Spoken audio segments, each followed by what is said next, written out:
Hello, everybody. Mwahaha. Let me set the right music.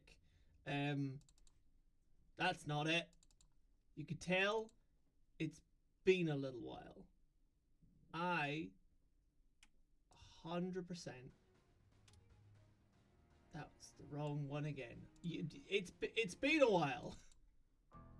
Hey, this is my spoopy music. I remember things. Hi, hello and welcome back to the Honey Brothers present Blades in the Dark, this highly professional, incredibly well put together series made by two fuckwits on the internet. Last time was last year in 2025. And now things are supposed to be better. Let's fucking find out. Especially for our three desperados as they go to do the most terrifying thing any adult can conceive of. Face down a horde of children. So, yes, I don't know if you remember, but last time on Dragon Ball Dumb, our group of mangy miscreants were going to go and play a children's party in order to not die. The general shining motive behind most of what they do in these games, to be fair, which, you know, is fair. I created this world. I constantly threaten their lives. I shouldn't really be surprised. Yeah.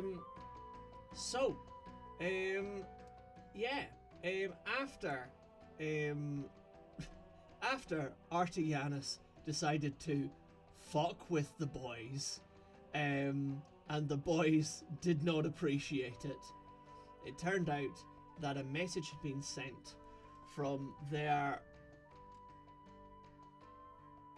I was going to say, anti-hero cum companion, Ishak Hafiz, gang boss, and breaker of skulls, to go and entertain the child of one of his political allies for their 10th birthday. Now, all well and good. That seems something that people can do. Ezra, particularly, as a known performer of feats of marvel, seemed particularly suited to the idea. In fact, so obvious did it seem that Ezra should be involved in such incredible antics, particularly now known as the famed Dragon Slayer, defeater of mythical beasts that people swear were there, that one of his acquaintances, shall we say, did hear about it and did just maybe, just slightly, just a little bit,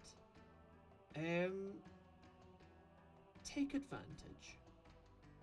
Because if there's one thing that a magician who failed to go pro is always going to want, it's that one big heist, that one big trick, the thing that you can be famous for the rest of your fucking days. And in this instance, that was an incredibly rare and valuable art piece in the home of this particular merchant and council member. Heavily guarded, impossible to steal. So Ezra, of course, said yes and decided to rope everybody else into his scheme. Now, there also appears to be other things afoot, as we learned when Natalia asked Ezra to try and find information about goings-on in the docks, which normally in a sunny port city, such as, I've forgotten the name of the setting that I created, Parlenar. See, I do remember things. That would normally be totally usual. You know, docks are where things happen in port cities. But you forget that we are currently under quarantine. The Phantasm Plague. And all shipping has ceased. Leaving your homes is forbidden, except for the wealthy, privileged, and criminal. And what could possibly be so valuable that people would risk their lives for it? Natalia wants to know. That is the rough basis of what's going on. We rolled our engagement roll, and I 100% you know, have done probably most of the vamping I can do. Unless y'all want to see the puppy. She's over there pretending to be in a bad mood with me. Lyra, you wanna come over and say hi? You wanna come over and say hi? This is instead of content. Hello, puppy. So, yeah. You could have come here for Blades in the Dark. Instead, we're here for this cute girl. You wanna say hi to people? No? That is okay. So once your mother has joined this stream, I will start ignoring you again, and all will be beautiful. It's just child abuse. There we go. That's good. There we go. I have not horribly destroyed the way in which my camera is sitting or broken any of my screens. Winning! Okay. So yeah. That's what's happening. Kids party. Art heist. And possible mysteries around smuggling that may be something interesting. In the midst of all this, our big boy Michael, big Mickey the Red, is potentially going to be dressed up as, I don't know, a thing from the swamp, a kaiju. Could be many number of very daft things, and it's going to be really funny. That's the game plan. Make Red Monty look as daft as humanly possible. Because what else are you supposed to do with renowned killers once they retire? Not a lot. That's a very good question. Okay. You know what? I'm just gonna accept the horrors of fate, and I'm just gonna move on, because I really can't vamp anymore. Like I feel like I've done enough bad vamping. Let's move on. That's the wrong music again. That's kind of alright. Yeah. So, without further ado, here is, with the cameras in all the wrong places. Hang on. Blades in the Dark!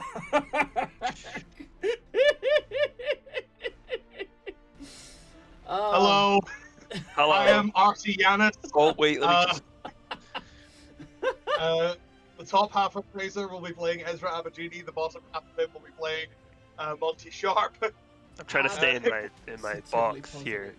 This is... I can play Monty if you'd like. Definitely. I'm playing Monty now. The ultimate concealment. Ezra is just not here. Fraser's playing a different character. That, you know what, that would be pretty That's funny. fine, Maybe that's I can't do the...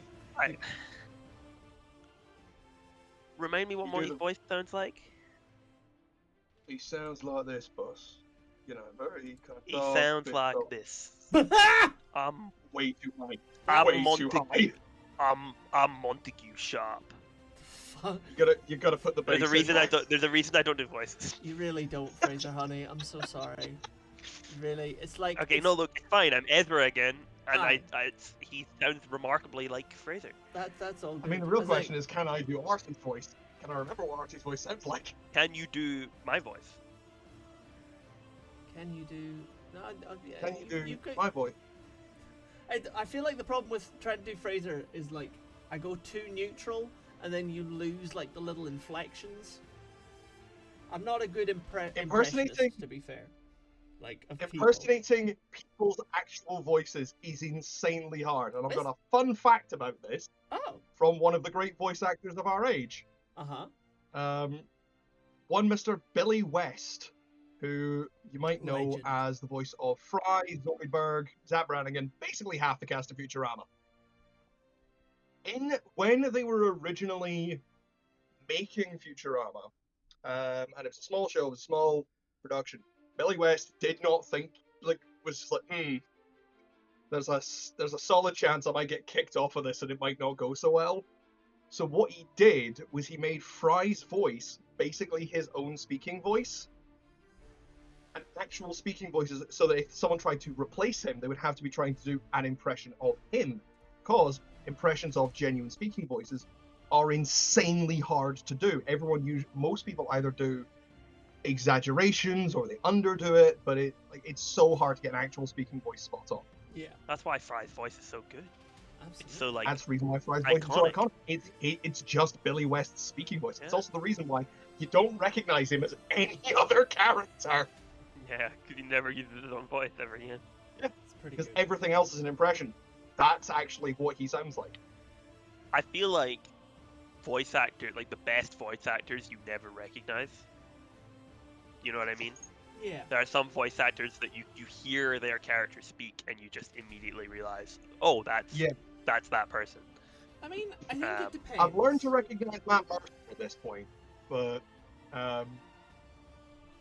there's only a few others where I'm like, I can hear the little twangs of your voice in there, but. Well, Seth MacFarlane is one of them where I feel like all of his characters are.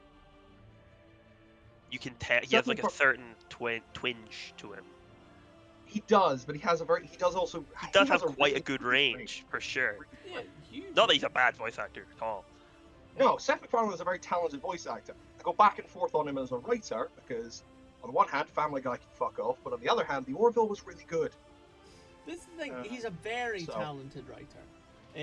But I never thought the he was. thing I think the thing is that he has a sense of humor that could at best be described as puerile. That's true. Is the Orville 500 cigarettes?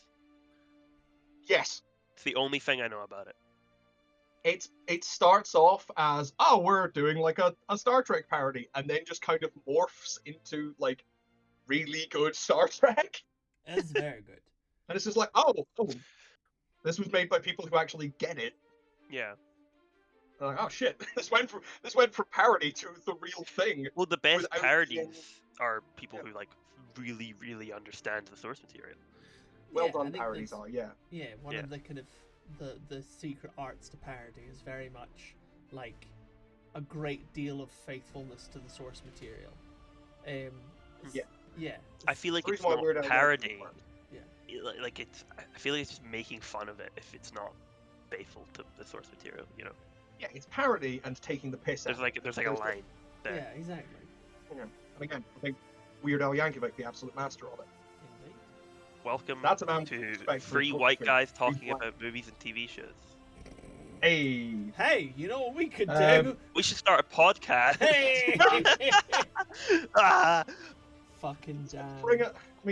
Before we got onto parodies, I was going to start talking about the greatest voice actor who has ever lived, according to voice actors. Which is? Mel Blanc. I do know that name. Why do I know that name? Mel Blanc. Bugs Bunny. There we go. And it's purely for there is one scene where, because he was both Bugs Bunny and Daffy Duck. Mhm. and there is a scene where Bugs is doing an impression of Daffy, and Daffy is doing an impression of Bugs, and they're having an argument with each other. You would expect that to be multiple takes stitched together. No, he did it in a one-hour. He did the whole scene, both sides of it, switching from one character doing an impression of the other to the other character doing an impression of the first one, back and forth, back and forth, back and forth. That is, And also probably that is switching just back to incredible. those characters doing their own voices as well. Yeah, Which Yeah. is like, that's Yeah. crazy. You have to get really into the character to do that. that's very impressive. the man was Bugs Bunny. He could bend reality, Yeah, literally could bend reality. as you well know, Fraser. Yes. If you haven't seen the City of Mist game, You haven't seen this anymore. go to the Brothers Honey YouTube channel. Oh yeah, we have a YouTube. Where you'll also find the first 5 episodes of this series. This is Yeah. true. If you wanted to watch that instead of us not catching up on the plot, that's always an We'll get option. there. Barry is currently stuck on Discord updating. Oh god, technical issues as always. Blame Discord. Everything that's quick, wrong quick. with our streams is fucking technical issues. Like Jesus. There's no such thing as a scuff-free stream with the Brothers Honey. Everything I wouldn't is have it scuff. any We other are the stuff. What does your T-shirt say, Jay? You, sir, are a twat. Yeah, that's the He's just stuff asking right about what your T-shirt said. It was a gift from our parents, brother. I know. I recently unburied the T-shirt that I received because I had forgotten about it, which is unusual. Normally this was I wear them My lots. birthday. Yeah. Oh, I was thinking Christmas. What did you get? Yeah. Did you get a good one for Christmas? No, I got a bad one for Christmas. Oh no. There we go. I got the one that said I don't like morning or people. Like I don't like morning people or mornings or people, and it's like one of those, maybe two of those is true. I'm very much a morning person. I mean, I feel like you have made yourself into a morning person. I feel like there was certainly a period in your life where that was not the case. I go back and forth. Yeah, that's fair. An ambi sleeper. You could have been. I am nothing if not inconsistent. Indeed. Is it diurnal? Is that the daytime one? Yeah. Diurnal. Diurnal, you're awake nocturnal. during the day. Or you're awake during. Yeah. You became ambiturtle. I'm both in my shell and out. Yeah, something like that. 100%. That's. It's like there are 4 possible character types. You are 2 of them. You are an ambiturtle. Exactly. You are both Michelangelo, Donatello, Leonardo, and Raphael. Except I am not as good as any of them in those 4 aspects. I'm like, I've balanced my stats evenly across the 4 without specking properly into any of them. Oh no, Jay, no. You Yeah. know what that means? I've forgotten what that means. Fuck's sake, Chris. You can't have a punchline like that then you go, I forgot. I forgot. I was trying to think, there's a Pokemon who should be good but has the same stats in everything. And I can't There's remember. a few of them. But like there's one really Arceus? specific one. Because Arceus has got 120s across the board. Yeah, but that's Spinda has... that's not shit. Spinda's got flat stats. Does it actually? Yeah. That's wild. Is it like a 50 in each or something? 60, I think. Okay. But now What there's does cast for?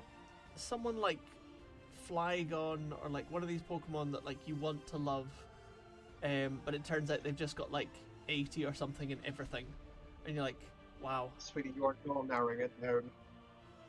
It might be Kingdra. I think Kingdra has I've never really trained a disappointing Kingdra. stats. I've never trained a Kingdra. It's usually because they're just a pain in the ass to get. Yeah. Yeah, Kingdra's really fucking average. Yeah, there you go. You are the Kingdra of people. You are. It's got 95 in everything except speed and HP. Speed is 85 and HP is 75. Kingdra's shit. Congratulations, Jay. You are somebody's ace. That someone is incredibly strong, but you yourself are deceptively average. I'm so sorry. I'm the ace of the one gym leader who bitches out and doesn't give you your badge because they're having a hissy fit. Hey, perfect for a children's party. Look at that, we brought it full circle. You're running full circle. How to be a I can't wait to rewatch the VOD of this and see the blank stare that's been on my face while I'm trying to comprehend any word that you're talking about for the last 10 minutes. Absolutely valid. Sadly, all of this has What's been a Pokemon? recorded. Yeah. Please don't say that to me, Fraser. I might have to come find you and kill you. I know what a Pokemon is. I'm so glad. So glad. It's a little guy that you engage in animal fights for money Or something? furniture. Yeah. Furniture. Some of those fights are furniture, not animals. You use them as furniture? No, they the are furniture one. furniture. They're furniture. You can make two But are they IKEA alive? wardrobes fight each other. Wait, For like money. for real? Yeah. What has Pokemon become? Fucking wild. It's Is the starting answer. like that. Fucking wild. Okay, I'm gonna find the fucking... Right, because there is a particular page on Bulbapedia that is just for object Pokemon. And it's just like, yeah man, there's a whole bunch of them that are just object. You can make a lawnmower fight someone. Yep. There's lawnmower, washing machine, fridge, fan. And that's all one Pokemon, to be fair. That's all the same guy! That's all the same guy. He's got multiple personalities. Or you can get a It's set also of keys. You can get a teacup and a teapot. Yep. Also comes with vodka flavor. Indeed. Chandelier. What are some other good ones, Jay? The keys. Yes, Also- the keys. I also enjoying that Vary is currently in Discord, not in is Twitch currently chat, in she's Twitch on the chat fucking- before Discord loads. Hot Yeah. damn. Also, you can get a V6 of the latest generation. You can get a V6 or a V8 engine. This is true. I love that it specifies that Varum is a V6 and Revarum is a V8. Does it actually specify? Specifically. In the Pokédex description, it tells you how many cylinders. I would like to point out that this is in a world which canonically doesn't really use fossil fuels. It doesn't, because the fossils keep getting up and talking to you. Yeah. So, I don't really know how you get petroleum when the things that would turn into petroleum get turned into dinosaurs. Okay. Like, It creates gas and What? poisonous minerals from rocks. It then detonates the gas in its cylinders, now numbering 8, to generate energy. yup. So yeah, it's Fraser. So, just imagine if the Rev world. V8, there is nothing that says Varum is V6. Fair. Hey! We're here! We're so here, guys! We're so here! Yay, we can actually start! We're all in the right places now. Well, not quite. We're getting there. Oh no, we are actually. Still waiting for Barry's voice. Here we are. It's worked out. Hey! Yeah, I'm right here. Yay! Woo! I've been here the whole We're our own time. characters again! I get for being a scheming bastard! I enjoyed Fraser being like one of the Canadians for South Park. That was quite fun. Yeah. Very good. Oh dear me. Yes. Hello and welcome everybody. I think we'll maybe edit the last half hour out on the VOD. I don't know. We'll see what Jay can be fucked doing. That'll be a Patreon exclusive. Patreon exclusive. That Listen was to- gold right there. Sorry, you think I'm gonna do editing? Nah, man, I'm putting a timestamp in the description that says the actual shit starts here. valid. I mean, that's fair. That's absolutely. If it's any benefit, people, I did tell them just start. We did! Yeah, but we can't start without you. Mostly because the cameras The are game. set up Three wrong. cameras. Yeah, that's Yeah. also. Yeah. Oh dearie me. So. Welcome everybody. Var, do you vaguely remember what we're doing? Yep, I remember. Hey, alright. In which case, would you like to tell us a little bit about what you're doing? I am currently in a blind panic because Fraser has been drafted in by the Hafiz to do a children's birthday party, and he's wanting us all to come, which Arty is not greatly chuffed about because he wants nothing to do with this since he's already played his part in his mother's eyes. So he's like, look, leave me out this, please. But he needs to keep an eye on Ezra and the other one, just in case. Ezra and Monty. Oh no, I know it's Monty. I still like winding up Monty. That's fair. The other important thing that Arty needs to remember is that Arty has also been strong-armed into bringing Paul along for the purposes of making friends, and also Arty has a little bit of an information exchange going on with Ezra, because Arty wants to know who Ezra's buyer is, or source, or whoever it is that keeps giving Ezra information that he shouldn't have. And in exchange, Ezra said he would share some of this information if Arty keeps an ear to the ground for information about movement in the Western Docks.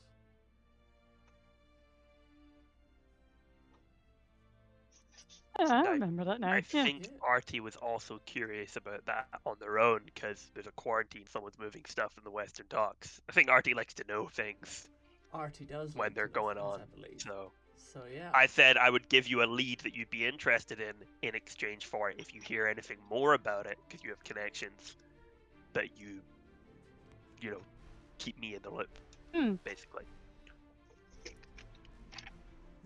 Enough, a scratching of And backs. Indeed. Yeah, we shook on that in the last session. Indeed. As information which could also benefit yourself and Polly. So. And nothing else is going on. Absolutely nothing else at all is going on. Ezra, how much nothing else is going on? Art heist? So, yeah. I have a plan. Please no. And that plan will unfold naturally throughout the course of the session. Fucking delightful. The art heist. I don't want to give too much away, Cool. but we're essentially in the last session, me and Monty were practicing for our show, where it's sort of a hero's journey sort of thing, where I'm just, a regular guy and a monster attacks, and I try and fight the monster. I do some card tricks, just me on the stage, do some like regular magic tricks, and then Monty shows up dressed up as this big scary like demon monster, and like attacks me, and I vanish. That's the plan. And then Monty does a bunch of strongman tricks for a while, to show how powerful he is, while I go and do a costume change. I show back up in the last act in like armor and a sword. It's like gonna be fake armor and a sword, and then I do my own tricks, and then I slay Monty. Yes. And that's the end of it. So it's sort of like a magic show with a story and a plot and some like theatrics to it. Hey. We've got one of those prop swords, so it goes like the blade. It goes halfway down the blade. Yeah, I'm gonna do one of the tricks is gonna be a vanishing act though. So you're gonna just go Wah! And I'm gonna puff of smoke disappear off the stage, and I'm going to do nothing suspicious in that time. I'm just gonna go off and do a costume change. Nothing suspicious. We've got like some flash paper, like Suspicious, nothing fire from it. Absolutely. And Monty, given that we rolled a 6 on the engagement roll, you have been going through Monster Boot Camp. You are like one of the actors who plays a villain in Power Rangers. Like, how are you feeling? Bearing in mind you're still You recovering are Bryan from a lot of Cranston. injuries. Monty is aching all over, but he's better than he was.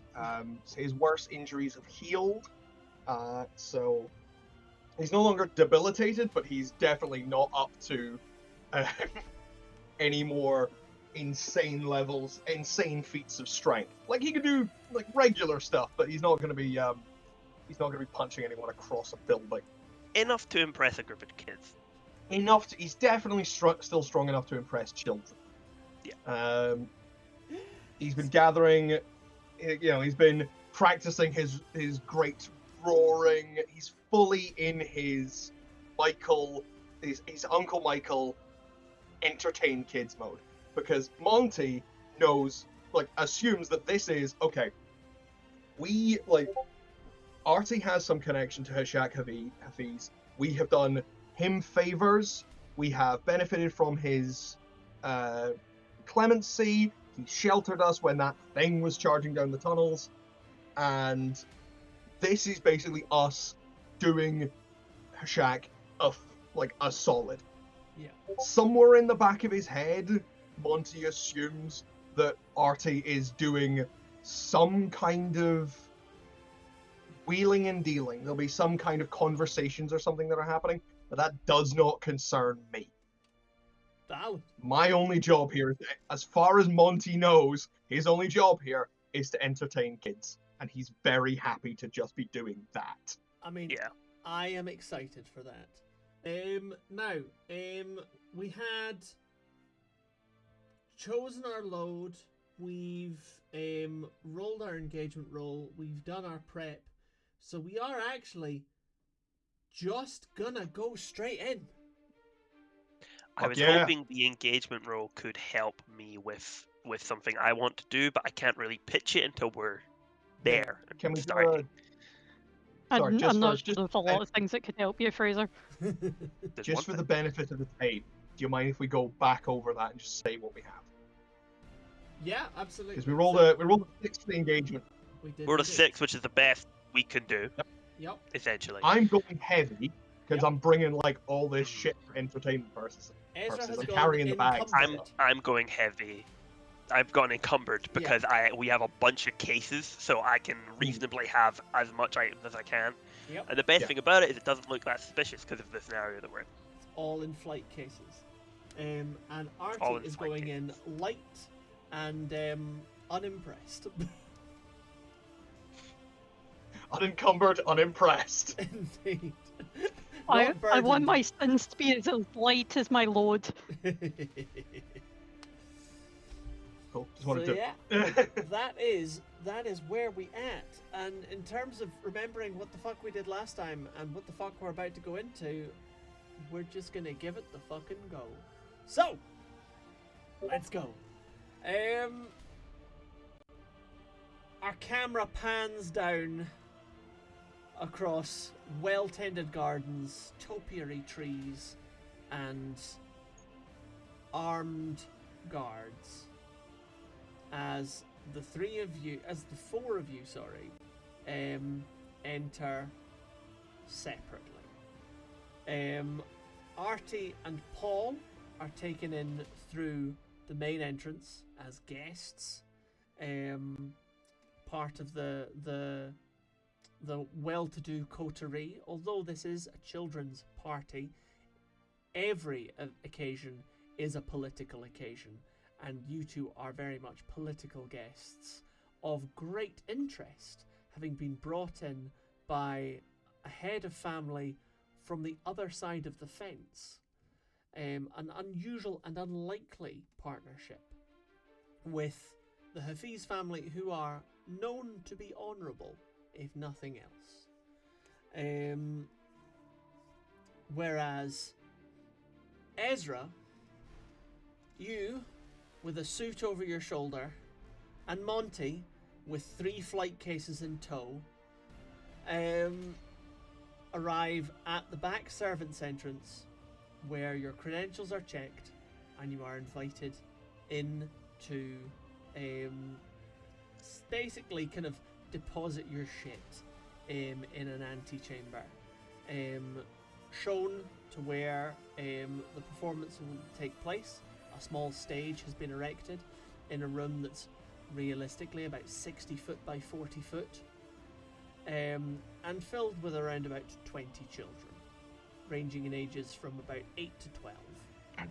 The children are already here by the time we get in. Yeah, the children have been. Oh, I assume we would have had some time to set up like stage lighting and stuff. So they're not in the room just now. They are out and Right. about in various other in the parts of the environment. manor. But they're just telling you that's how Cool. many kids there's going to be. Okay, so is there Um, someone escorting us, essentially? Someone who's greeted us? And Yes. It's one of the house staff. Who is this? One of the house staff. Yeah. So Okay, an so- under butler of some kind. I'm essentially pointing at the stage. I'm like, we're gonna need to. We have equipment here to set up lighting. We're gonna need a curtain in the back, essentially, as well. We brought that, so because I need to do I essentially need to set up some of the magic I'm gonna be doing. So about all these cases that we have, because there's quite I feel like I'm probably holding some stuff as well. Monty's got a lot, but there's a lot of them are on wheels, Yeah. so that we can Big bag. Yeah. drag them. Like, we need somewhere to essentially, we're gonna set up all of our equipment. We need somewhere to deposit our these cases after they're emptied. We want to remain professional here. Okay, so we don't want to have our cases littered about. It could also be a hazard for the children. And also, we just need somewhere for us to sit, rest, relax, and also there is a costume change halfway through that I'm going to need to do. So if you have Certainly. maybe some sort of secondary drawing The master room. has provided a lovely antechamber here, just for your use. It can be accessed through this door in the backstage type area. Right. I'm gonna need that because I've got. He kind of jiggles the big man. I've got a big monster costume in here to put on, and it's a bit awkward, you know. It's gonna come through there. Can I- You're fine. Can I see the antechamber? Absolutely. So wanna it's just open the door and basically take a look. there's a small single wooden door in the kind of corner behind the kind of stage that's been set up. Like, it's just kind of off center, and through that kind of single door, there's like a nice kind of normal sized type kind of living room type space, which is clearly only used for storage. Despite a family of 4, could quite comfortably sit and eat their dinner and watch television in it. That type of thing. Does it look as lavish as the rest of this place? Like, I imagine it's pretty it's a pretty odd downgrade to the rest of the room. I mean, yeah, it's very clearly used for storage, so it's not been done up, but equally well, yeah. the walls are still, beautifully papered, and the wardrobes and furniture and shelving is all of, finer quality than you would find in a normal human being's home. They ain't buying from IKEA here. Yeah. No, that's fair. So my plan here is essentially to try and convince them, or show some sort of distaste for this room, and try and essentially have our setup be in that back drawing room. Because you said it's a drawing room that isn't used that often. It's because they have a initial drawing room for greeting most guests, and last time we played you said it was they had a second drawing room that's in the back. Yeah. And it's not used that often. Yeah. And that's where the painting is. Yeah. So I'm hoping to essentially have our kit set up in there, so I go there for my costume change. That would be best case scenario for me. To go out of character for. Wouldn't that make us incredibly suspicious and immediate targets when the painting goes missing? Who do you think I am, Jonathan? The painting isn't going missing.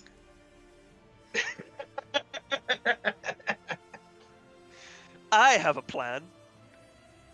So, I retract my concerns. originally, I had this drawing room in a different wing of the house and on a different floor. However, Oh, so like quite far away. yes, because we had specifically had a conversation Right. about like, but was it far Okay. enough away that you could get there in 15 minutes and get back? Yeah. And it was like just It's something. was like the deal. Yeah. So I don't know which to go for because this could also be really fun, but then I also kind of feel like it robs me of the opportunity to put you through like a Spy Kids-esque corridor of lasers type affair to go and get this work of art. Yeah, no, if it doesn't work, it doesn't work. That's the thing. Yeah. But my hope with the 6 engagement roll is that I can be put in that sort of position where I can maybe even just be closer to the room. I will give you Or that. possibly I a can room with a vent. I can absolutely give you closer to the room. I think that doesn't take away all of the fun and shenanigans I wish to force you to participate in. Yes.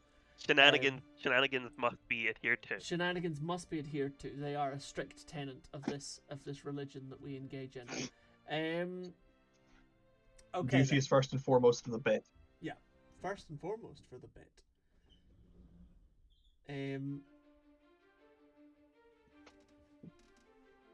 Sorry.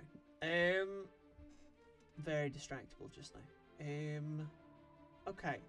So, You with dog.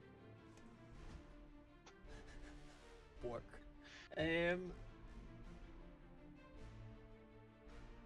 Banana now. Do, do, do, do, do. I have a thought, and it is that. Stay on with it. Fuck off! Barry's turned invisible. Right. I could roleplay this. I was planning. I on would love essentially you to just being like, roleplay this. I would love you to roleplay Listen, this. Please. sir. While I appreciate and I look at the room slowly with a bit of disgust. Hospitality. Do you I have am a a problem professional. with this room? Well, I assumed I would be treated as more of a guest than staff. Kind I'm of a looks. professional, after all. Generally, I would imagine performers would be treated with a bit more regard than staff because I'm not well known. I think that's why I'm in this antechamber, but I'm trying to make out as if I deserve more than that. I'm sorry, Mr. What is your name again? Ezra. Mr. Ezra. This is the most convenient room for the performance space. I hope that it will Well, be accommodating. you're- My accent is wandering across horrible places, and Jay's face keeps going. I really appreciate it. Sorry, I didn't. I can't do Brummy, sorry, what was- so I'm doing I was badly. gonna say, was your name Lennon? Like vaguely Your name between Lennon. John Lennon and alright, somewhere around there. Is what... I mean, that's Yeah. not far from right to John Lennon. It's not know. hard. I look at this guy and I just sort of go, your boss requested me by name. I assume it wouldn't be very convenient for him to displease me because one of his servants decided he thought he knew what was best. I'm trying to intimidate him into I thinking know, that he's and gonna that's that. I disappoint. feel like that's the button. I knew there was a button I was waiting for you to press. I think that was the button. If this were D&D, I would ask you to roll. So I'm gonna ask you to roll, Fraser. Tell me what That's you want very to roll. fair. I was gonna say I should roll sway. All right, Because give me a that's I have not sway. one. the way I have do it. one point in it. Does that mean That means one 2 dice? d6. 1 dice? Yep. Okay. Swear. I will say Sweet. you are rolling from a controlled position. 6. Hey! I rolled a 6. You sexy beast. The under butler kind of stammers a little bit.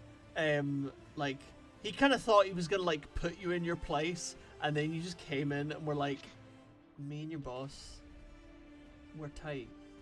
You don't want to piss me off. And he just kind of suddenly went, I have severely misjudged the situation. Oh fuck. Well, I, you know, like, well, cause I take my instructions from, you know, the house head butler, and, well, I'll just go and see if I can, Mr. Ezra. Yeah, I put my hand on his shoulder. I'd be like, no, don't worry, my friend. Listen, I'm sure it was just some sort of mix-up, and I would be very grateful if you could be the one that would fix it for me. Of course, absolutely. I'd be sure to put in a good word. Absolutely. And he's just like, yeah, totally. And he pootles off. He scoots and pootles. A scootle, if you will, off into another room. My favorite thing about this is Monty's here, and he probably thinks Ezra's just a massive prick. That's because, yeah, Monty, how do you feel about watching him treat a customer service worker like that? Monty's just standing there going, Jesus, I didn't know Ezra was such a fucking diva. Ezra I'm then's been like, former after yes, all. queen. I apologise to everybody that I just did that. Delightful. Absolutely. Arty sneezes and feels a shiver up his spine. Well, in fact, disturbed. actually, this I think gives us a lovely opportunity to in fact, just hazy transition over to Arty and Paul. Absolutely, over to Arty and Paul, who have entered, been greeted by obviously the people who know them, so the Hestine family, and others of the kind of western half of the council, some other kind of slightly more minor houses like your own, kind of eyeing you up, being like, how the fuck did you get invited here? What the fuck you doing here? And of course, a huge, broad, and big greeting from Ishak Hafiz, who just bursts forth and goes, "Ah, it is the Yanis boy!" And he comes and gives you a rib-shaking hug. My friend, it is good to see you again. And Arty leans into it. Absolutely. And there's a kind of separate and a nod of approval that, yes, I see that you do know how to behave in public. As he then turns, and who is your guest? Ah, good sir, please meet my brother, Paul. He is soon to be wed, I hear. Isn't that right? And he kind of like ribs him a little. Paul has the excellent social graces to blush furiously before he then steps on your foot and extends his hand out to Ishak Hafiz, being like, a pleasure to make your acquaintance. While he's stepping on the foot, Arty goes, and you should see the bride. She is beautiful. Is laying it on thick. Polly and Ishak do, a solid manly handshake, and Hafiz goes, any brother of the young Yanis boy is a friend of mine. Welcome! Come! And he turns to the host of the party, Lord Abaneth, whose home we are in. Yes. And he turns around and he goes, and I didn't bring up my random name generator, so I'm just gonna pick a name that feels... Gideon. Thank you. Gideon, come meet the Yanis boy. I told you of his exploits. He is the one who has brought to us the Dragon Slayer tonight. So, yes. Arty, the man who comes over to you is a bit older than a lot of the other council members. Like, merchanting is not a profession that really has an age ceiling, but still a lot of the council members are, kind of like in their 40s and 50s. They've kind of reached the peak of their backstabbing ambitions to, and now they hold on to their power with gritted teeth. This man, very clearly in his 70s, this guy is old. And again, in the backstabbing communities and literal murder that you see committed between the families on a not infrequent basis, that, I think, should set off some alarm bells for you. This man has been a council member for a long time. At present, he is in fact the head. No, Lady Hestine is the head of the council. I forget. I remember my own lore. But he's been a council member for a long time. And certainly a very steady force within the merchant banking centre of the eastern half of the city for a long time. He extends a hand to you and goes, Yanis, yes, I believe I've met your mother. She's a very ambitious woman. It is a pleasure to meet you, sir. A pleasure to meet you as well. Ambition is much rewarded by... I will think of the name of a deity later. He turns to Paul and goes, and you must be the... other one?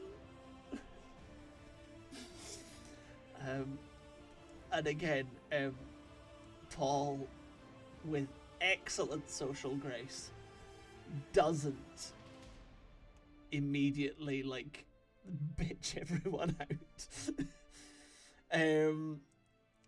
The irony here, of course, Arty internally is loving this. I would bloody hope so, given the irony of what's happening. And so, the child who was raised to be the face of the organization, turning up as the less famous brother, gracefully extends a hand and goes, indeed, I'm Paul Yanis, humble brother to my incredibly talented sibling here. They really are You just... speak too low of yourself. But you really are the backbone of our family, truly supporting all of us, every vertebra Arty's foot's creaking put on Paul's now. under the weight of responsibility. Truly, our mother really does have them just never stopping. You should... I'm shocked that We they- both have our qualities. That we do. That we do. It's at that moment that a butler gently tugs the elbow of Lord Abagini, and he goes, well, this has been charming. Please do enjoy the party. And he tootles off. Yeah. That man has a 10-year-old son whose birthday party this is. Just want you all to know that. So it's the question of how old is his wife. Put my elbow in Paul. Got that DiCaprio doesn't stay under 25. And it just He's an old man in a position of power. Yep. Just look at Pacino. Yeah, in fact. So yeah.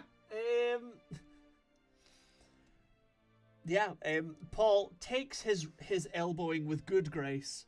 And Ishak takes you both on a tour round the room.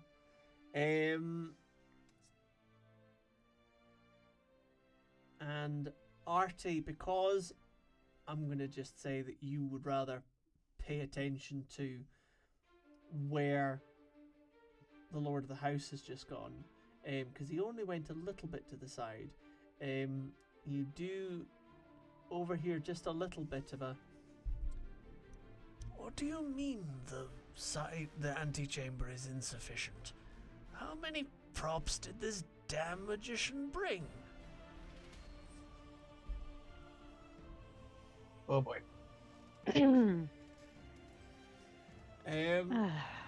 Back in the blissfully empty performance space, the head butler comes in with the under butler at his side, and he goes, Mr. Dragon Slayer, thank you very much for bringing your esteemed presence to this wonderful home, and we are grateful. Oh, please, Mr. Dragon Slayer is my father. Call me Ezra. So bad for your mum. Try not to crease. He takes a minute to just like his obsequious nature just kind of ruffles for a second, like it's not how the script goes, but he breathes through it. That was like Ezra was making obvious that was a joke. Yeah. Oh no, I know. Yeah. This guy just These are not funny people. No, these are not Yeah. funny people. Not funny. They're not people, funny men. Ezra, I understand from my subordinate here that you find fault with the antechamber provided for the storing of your equipment. Could I ask what it is lacking that would be found in a better accommodating space? Well, to put it quite frankly, space and comfort. I was invited here by name. I just sort of assumed I would have some sort of good grace. I understand, sir. We can offer you a reclining room directly below this one. It is traditionally used as a smoking room, although there is another smoking room in the east wing of the home, which will be most likely used by the guests in this evening, in today's festivities. So it should be blissfully free of both children and encumbrance. It is of a grand size and richly apportioned, provided you do not mind the smell. So is the east wing smoking room, is that the one where the painting is? No. So, Right. what he's offering you... Big house. What he's offering Big you house. is the room directly below this Directly below. performance space, which means you'll be on the same floor Right. as... Same floor as the other drawing. The smoking room, drawing room, different. Yes, Yes. they are different. Yes. Drawing Okay. room is for I just hosting- wanted to make sure, because yeah, drawing for room a is moment I was hosting like, polite company, the room. often ladies. Yeah. Smoking room is for hosting impolite company, often gentlemen who smoke. These things are Yes, gendered. okay, you so- see. The withdrawing room and the smoking room. Indeed. So I'd be significantly closer to the drawing room I'm looking to get to during my costume change. You would indeed. Um, As it And- puts, it means you don't have to traverse stairs. yes. Bit of smoke A quite bit of good. smoke will help with the whole dragon aesthetic. It'll be just fine for us, won't it, Ezra? Absolutely. That sounds marvelous. Thank you very much for being so accommodating. You're most welcome. Please, my colleague will show you to your. I've forgotten the word. We'll show you to the room. There we go. Yes. The under butler. Your performance, but is that your stage persona? Is that part of the whole stage magician thing? You're gonna be an arsehole to the staff. Kind of. I mean, I am a professional. He's talking like completely differently than he just was when the butlers were there. Because I imagine he's walking a little bit ahead of him. He just goes like, "Yeah, kind of. I mean, you got to put on a bit of an act for these people." I don't know all that. Glad I didn't run away and join the circus. Oh no, the circus is much worse. You'd be surprised. You find some of the most pretentious people ever in the circus. Well, I've certainly met some clowns in my day. Fucking here we go. This is gonna be Chris Honey gets hunted by circus performers for the rest of his days. That's gonna be what happens. You know enough of them. I do know. Assassins on high wires with big ropes and unicycles. Yup. That's all it's gonna be. Echoes through the night. A tiny car pulls up to you in an alleyway, and 16 guys get out of it and kick you to death. You get backed up against the wall, and a bunch of daggers go perfectly around the shape of your body. Just get tried by clowning. Oh my god, like a clown car drive by because the window would just open, like 8 arms would stick out. They go and make you a noose and they just keep 15 filling out Uzis. No, it's because the car the endless handkerchiefs. The window would open and then the gun would come out and just keep extending. Until like a flag drops out and pokes you in the nose. Exactly. back to Johnny Dangerously, and the ridiculously long gun. It shoots through schools. Which actually, you know what? When you think about it, that's a really funny joke in America. Funny's a word. Anyway, we don't breach Twitch's community guidelines. We were close, It was I think. film criticism. We were cutting it. Cutting it. That's again very funny. Nothing's getting. That's not dead. I was gonna say it's fine. I've accepted that these streams are gonna be how I get cancelled. Like, I don't even know what I'm gonna say, but at some point I'm gonna say something that upsets enough people that it's gonna be something like, you know, there's a funny joke about a gun that shoots through schools. Stop. Someone mute him. No. I'm just gonna act as the human bleep machine here. Ah, dearie me. Anyway, progression. Progression. Yes, Ezra and Monty, you are shown down the stairs. Essentially, it's not particularly long journey, but of the various doors off the room, there's 3 doors off to the room. There's the wee single door to the space that you're now not using. There's the side door to the kind of servant staircase, which is a double door, which was where you were brought in, and then there's the big main door at the kind of front of the room where the kids will come in. So you're going back down the servant staircase, down a floor, essentially, to an identical door for the room directly below. So it's dead easy, nice and accessible, cool. Big doors.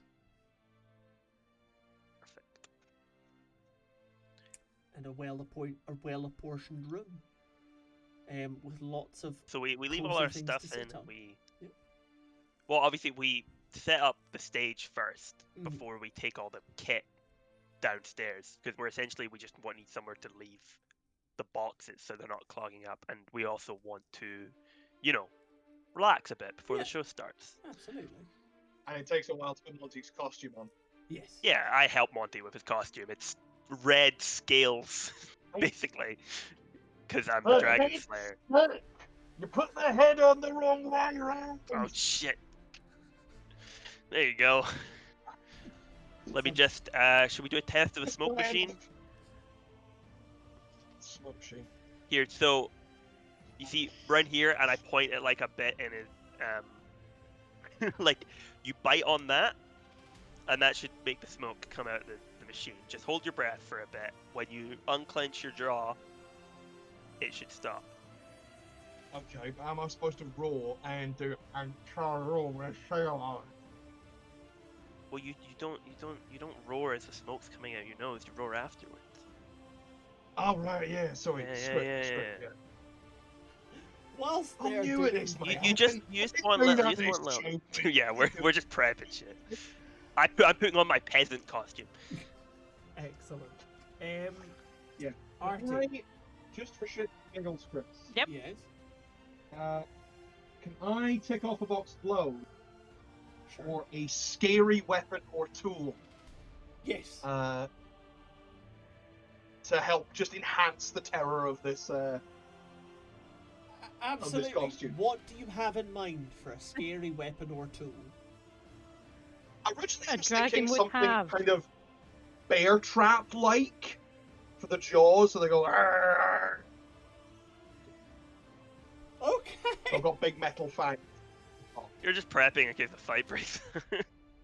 No, this is purely for the. This is purely Monty being like, I have some skills, I want to put them to use, and it's I've got a thing up there. I can pull a little string, and it goes. "Arr!"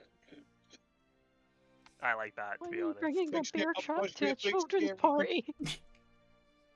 Why are You you know- not bringing a bear trap to a children's party? You know what? I Because I'm currently dealing with all the pomp and was gonna say, circumstance. Artie's You know talking what? to the Circumstance. parents. Listen, Monty can be trusted with dangerous items, and he's definitely tall enough, and he's definitely experienced enough as well to keep dangerous things out of the hands and way of children. We are Well, going you're to- dealing with Ezra, who's a weapon enough as it is, so... Oh, Arty was Make there during like rehearsals, and one of the parents just says, "Oh, I'm so glad we're getting something a bit more relaxed. Last time there was a bear trap at one of these things." Arty sneezes again. Uh-huh. Yes, man. Oh, yes, last time somebody was just waving a chainsaw around. down in the smoking room, Ezra goes. Like, look, I told you I'm not doing the juggling. Oh, come on. I guess it doesn't make sense for a Cold dragon. We can sweat that shelf that breaks one. out Arty's back. I'm like just every couple of seconds, like another hair on the back of Artie's neck just stands up. Until the back of your neck looks like the Black Forest. You know what? How about I go check on the guys? You know, since this is the big event, I'll be right back. I go to one of the butlers going, is it just in this drawing room? Yes, sir. Just through here, sir. I knock on the door. Yes. I'm getting dressed. Artie Monty's opens the decent door enough. to find the carefully constructed costume that Ezra has just spent 40 minutes putting on to Monty, with Monty like pulling like a bear trap into the mouth of the dragon, backward. What? I'm The fitting actual essentially like Fuck. I'm fitting essentially a flash starter, like a flint, onto my wrist, and like pulling my sleeve up for the flash paper. What? Do I notice the flint? I think you notice all of it. That's- You notice That is standard I'm gonna say I researched this. That's standard magician. that is equipment. standard magician fare, It is. but Artie doesn't necessarily Yeah. know that. True. You just see tinder and fire starting equipment being strapped to Ezra's wrist, and a bear trap being pulled into Michael's costume. Yeah, there's also like a deck of cards sprawled out on the table. There's a cage with a rabbit in it. You know, there's a Rabbit really, is a live really, rabbit. really long handkerchief. Tell who are presently in a guild member who has been on the board for many venerable years is having a bear trap and something that could potentially set his house on fire at his child's party after being Well- moved to a different room he hospitably gave. Well, the fire's because I'm a dragon, and you can't have a dragon without fire. I cast spells at some point during the. You were Trust at me, rehearsal. Nate. A dragon with a bear trap doesn't seem to go together. God, It's the George, fangs. It's like the you painted it jaws. red. To Look, be fair, it wasn't trust me. painted red at the rehearsal, so you probably didn't. I finish used to it. It was do- very good. I used to do monster stories for the kids all the time. And It's big a scary dragon! monster. While you were all chatting, 3 children came in the door.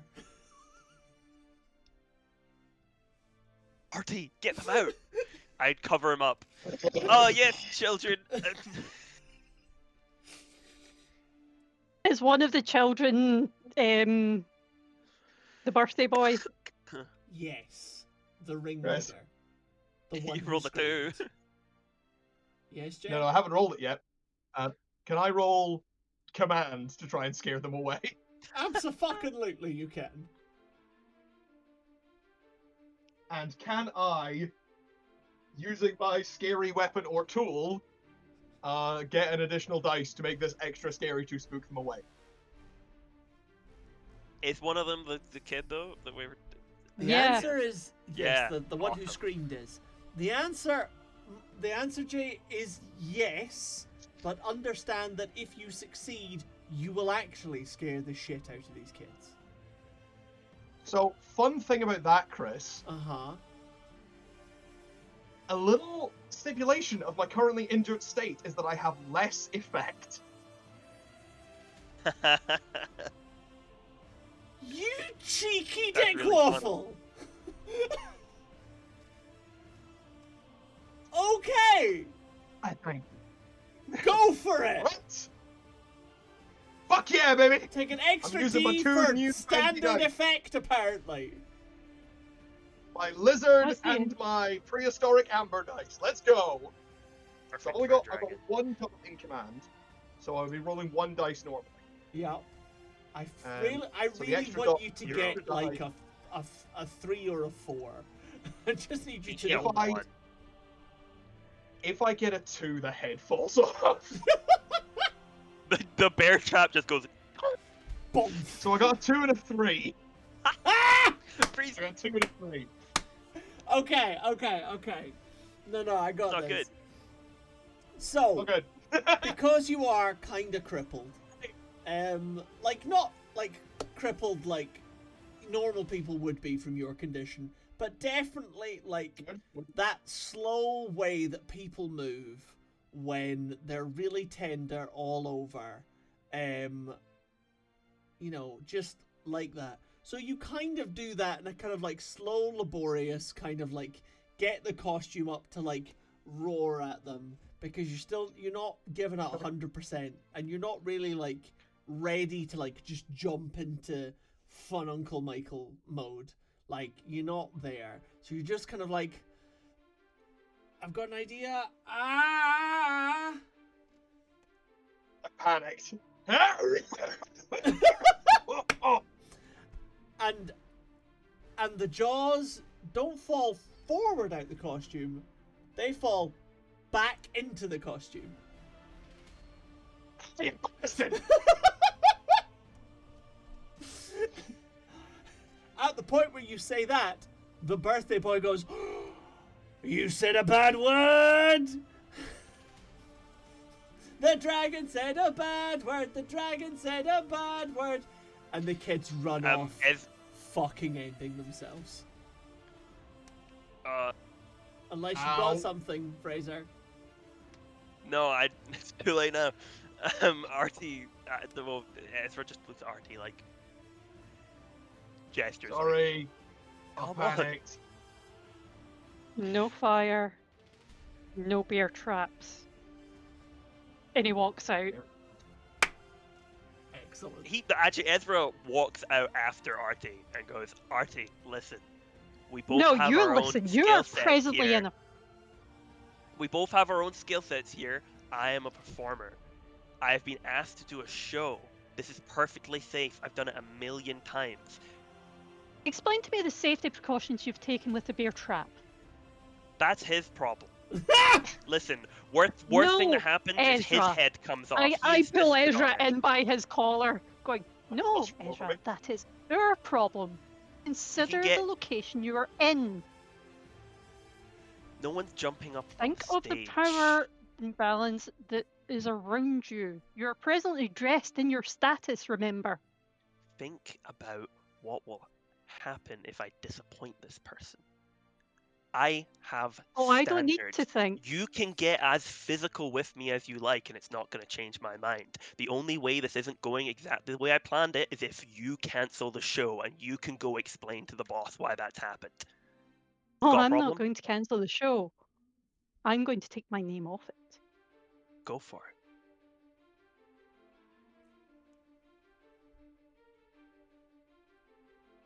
Very well. And he turns on his heels. He walks back in the room and closes it behind him. Yeah, I He's got like- you. And he like, I've got a trap in my head. yeah, he fixes it. Oh, damn. I'm going to sew the costume up properly. As Ezra helps Monty unbear trap himself, As he's doing that, he goes, Monty, your insistence on this bear trap has really, made mine and Arty's relationship I struggle. thought I'm sorry. I thought it would be. Look, No, it's He's good. gonna It's see the good. big Just scary don't let monster anyone get get near you. well, they're not supposed to. I'm a big scary dragon. Yeah, I know. You're staying on the stage. Yeah. Oh, I didn't like that. You understand? If Arty, anything goes wrong, it's not just my head; it's yours. I'm aware. Arty, you go Fine. back at you. Do you storm? Do you stalk? Do you just walk back into the I just walk. back into the receiving I room of the go- adults? What I do first Mm. is I go and open a window for some fresh air. Enjoying just some of the ocean breeze to relieve the stress and call upon my familiar. A shimmering haze. Ezra lights a cigarette and is um, smoking. Quite right. A shimmering haze descends onto the windowsill, and you feel rather than see the presence of your delightful familiar, whose name I definitely remember. There we go. Fletch. We love Fletch. Ah, man, so good at remembering things. What does Fletch sound like? No. You just feel, you feel the falcon, you feel the kind of mildly drizzled upon feathers of the falcon nuzzle against your hand as it goes.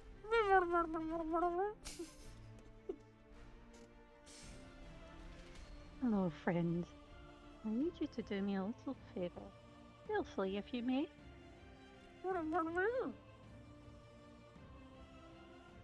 Keep an eye on the dragon slayer for me. I fear he may be up to something. And with a gentle, almost imperceptible rustle of feathers and a slight feeling of damp, Fletch moves off.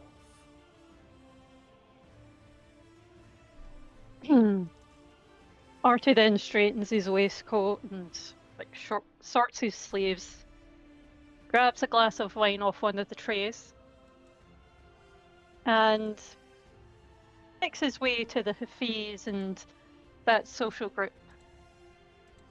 Delightful. Wonderful. Kraken. You've become squinty, by the way. And I don't know why. Who, me? Just your character on the sheet, on the screen. Oh my god, you're squinty. You've become squinty. It's because of this type of wine. It's fucking dare. It's Foundry's rotation thing. Gonna If you give- scroll while holding down the click, it rotates you, which is Ah, I'm doing a little very bend. easy to actually do on a laptop. y'all are gonna give me horrific vertigo. If you hold control and scroll, it's Right. Okay. Stunning, beautiful. I love it. Wonderful. Okay. Arty, you go back into the receiving room, where you see your brother making friends with another one of the council members who you haven't already been introduced to. Ishaq Hafiz is currently telling stories very loudly in one corner of the room. Other than that, the people that you know, Lady Hestine is presently sat in a corner watching the room. Her daughter, who your mother has spent a lot of time trying to set up with Paul, is not present, and that might be something. But aye, that's the kind of lay of the land. The only other person I suppose that you've been introduced to would be Lord Abaneth, Gideon Abaneth. I'm going to need to put Gideon now there, so I've got that.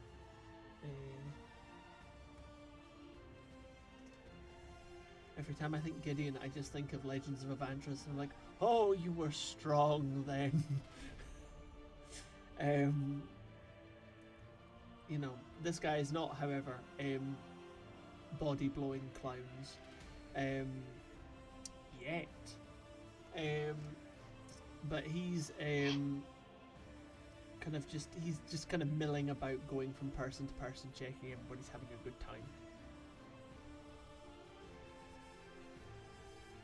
Okay. How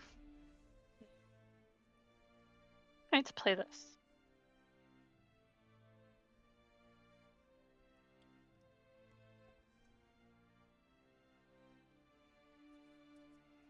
I'm going to go to the Hishak Hafiz. All righty. And then he stood before the crowd, and he raised his arm, and they saw he was the Dragon Slayer.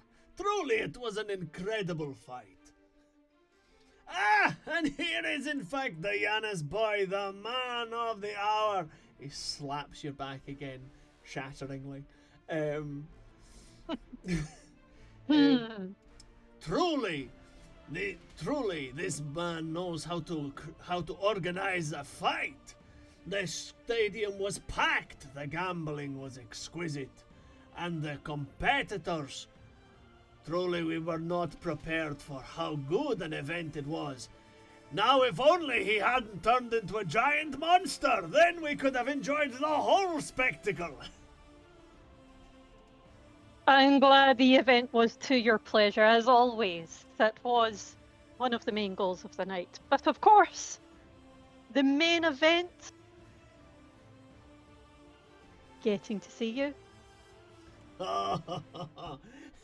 Punch to the shoulder. Will leave bruises tomorrow. A bruise first take form. Absolutely. Shut me. May I have a word in your ear for just one moment? Of course, of course. And he draws you off to one side. My friend, I do not wish to disparage anything, but I do have concerns about today. Oh.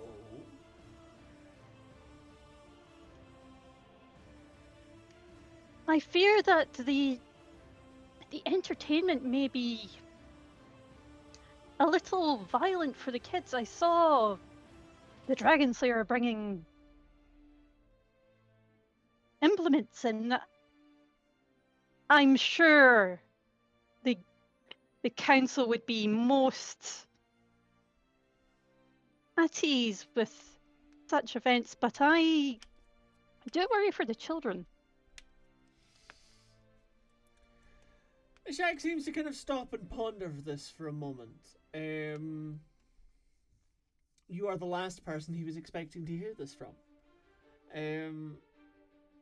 Given the line of work. Arty pulling the Think of the Children card. In fact, yes, Oh, Arty someone pulling Think of the Children. This is too violent. Arty tattletale. Are you the Australian government? Can I just out of character? Am I wrong in saying that they asked us to come here to do a performance based on the fight, like the whole Dragon Slayer shtick? So, like that was the point. What was asked of was for the Dragon Slayer to come and perform.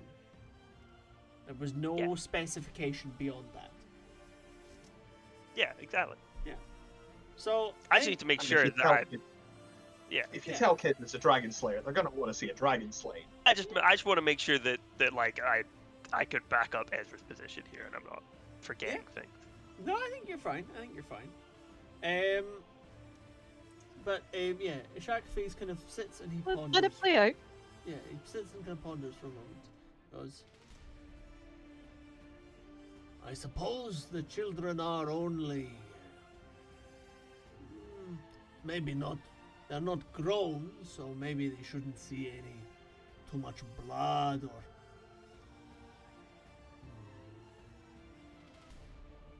I don't think there would be blood. I just wanted to raise minor concern, but I do believe from what I heard of some of the children that the entertainment will be enjoyed. I'm just nervous. I apologize. Well, that is understandable. It is good that you show this care, for particularly given that obviously you are here, that they are a representative of you, one could say. What maybe I can offer is to chaperone. The children were going to be just entertained and the staff were going to look after them, but maybe we have some slightly more important, maybe maybe swap out some of the parents to sit and watch the children. It will be entertaining, I am sure, but maybe we just to keep an eye. That sound like a good plan. I would be happy for myself to sit in and give the parents some of a break. Would that be amenable? Of course. We maybe have... I will speak with some of my friends, and of course I will speak to Gideon. We maybe see if we can have, kind of two parents in for an hour, another two parents in for an hour, something like that. I don't know, see how long things are. Then we all go to dinner. Ah, dinner. I'm sure such a banquet would be put on. Oh, you wait. It is going to be a good time, Giannis. It is going to be an excellent time. Alright. Arty, you have bought yourself, potentially, an hour of alone time with a guest of your choice. That may be worthwhile to you. That'll be useful. Have a little think. See what you want to do with that. But in the meantime, time itself does move on a pace, and you know, you've only done maybe one more circuit of the room before the bell is rung for the adults to go and take refreshments, and for the children to go into the stage, the performance arena, for the games to begin. So, here are our questions then. First of all, Arty, do you want to go in for the first or the second half?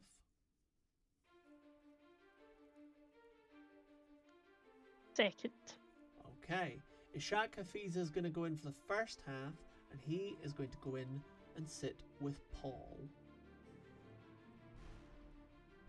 Now that does mean that you are alone and friendless for in the party.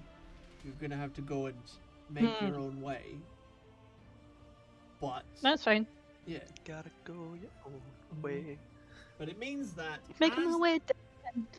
as the doors open and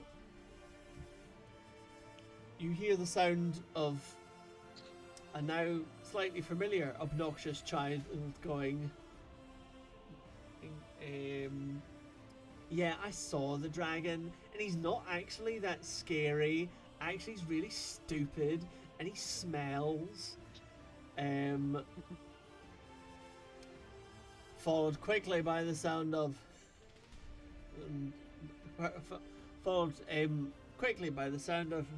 smells of blood. That is the way of dragons. You will see. This will be a good show, young boy. This will be an excellent show, young Abaneth. Arty grabs another glass of wine off a tray. And just This is rips what I it meant. down. Absolutely. Gotta scare the kids. Well, let's see how you do. Hopefully you roll well. Absolutely. Hopefully you roll. Probably. All right, you have. I mean, used up- that's the thing, is I've got to get the bonus from the scary tool because I'm at Arty's insistence. Like, because Monty at this point is fully in Arty's service. Like, he's not gonna disobey a direct order from Arty. Yeah. Well, So he's leaving the bear trap up out. let's have a good time then. Okay. Please, Ezra, take Mhm. the show away. So, they're all seated. We're backstage, Yeah. and suddenly all the lights in the room go out. You're plunged into darkness. Ooh. The lights on stage turn on, and I'm standing there. I'm in sort of like a medieval peasant sort of outfit. Okay. And I go, "Hello, everybody. Nice to meet you all today. You My name is smell. Ezra." "Oh, well, I'm sure I do. What's your name, young man?" Benjamin. But is he the He's the boy. birthday boy? Yeah. Well, Benjamin, I hear it's your birthday today. Yeah. Well, my name is Ezra, but some people know me as Ezra the Extraordinary. Would you like to see some of the things I could do? Bit of rubbish. His friends are all like, yeah. It's the fucking Well. 10 and 11-year-olds. So he starts doing just sort of some simple tricks. Alright. I think to impress them straight away, because he doesn't really there's no specific order. This is like the first part of the show, like the Yeah. first sort of act almost, where he's just doing tricks on his own, Yeah. right? And I think to impress them straight away, he goes, well, shall we start with a card trick? Alright. And he clicks his fingers, and just a like bright flash and a puff of smoke, and there's a deck of cards in his hand. Ooh. like just trying to get like the excitement. Yeah, okay. I feel like that's we're getting the excitement there. That's cool. No. And he looks around the room, like purposely not making eye contact with Benjamin, and goes, well, I'll need a volunteer. Anyone willing? Me. And I imagine like Benjamin, he's like pretending not to see Benjamin. He's like, Yeah, Benjamin's Oh. there, be like, oh, I didn't want to volunteer in the first place, whilst being clearly like well. No, trained no, when someone else goes up. No, he's like, it's just at first like to get him like riled up, Oh, okay, and then he okay. goes, oh, Benjamin, why don't you come up here, my Yeah. good friend? And then he's like swaggering. And he gets up. him to pick a card, Yeah. and he like, he does a simple card. Cut the deck, pick any card, and he's like, Yeah. show everyone else, and he turns away. Yeah. And then he shuffles it back into the deck, and he's just sort of like shuffling it, and he's like, so how old are you, Benjamin? 10. 10 today, is it? Yeah. Wow, becoming a right young man, aren't you? Yeah. And he's doing some like fancy things where he's like fanning the cards, like, Yeah. and then he goes, well, cut the deck for me, will you? Just take half of it off. He does so. And he just sort of shoves the other half in his pocket. He goes, okay. Again. He does it. And he puts the other half in his pocket. And he goes, well, what are the chances your card's in here? Dunno. Well, he takes the card off the top. Is this your card? It's not. No. You're rubbish. Oh. Well, I guess it's the rest of these. And he turns the rest of the cards over, and they're all his cards. Hey! You know what? I like that trick. There you go. Magicians of the internet do that trick. That's my mistake. Excellent. I like that. And I That's imagine good. that gets everyone like, Yeah, a bit impressed. that's the kids are getting on side now. Absolutely. yeah. He puts the rest of the cards in his pocket, and he goes, well. And he just sort of moved on. I'm not gonna play out every trick. He No, does I didn't think you were going to play out every trick. But thank you for trick, doing that and he one. does the. I just wanted to do the first one, Yeah. and then he goes, and then like some. I don't know if we have some music starts playing. I don't know like the. That's absolutely. You've technology got a at the time, little. but I You've got imagine a we can do little. Yeah. Just sort of some like dark, suspicious music, and then Monty comes like creeping in from behind the curtain, All right. Well, what I'm going to do as is the dragon, all right, and I well, go, give me a roll then.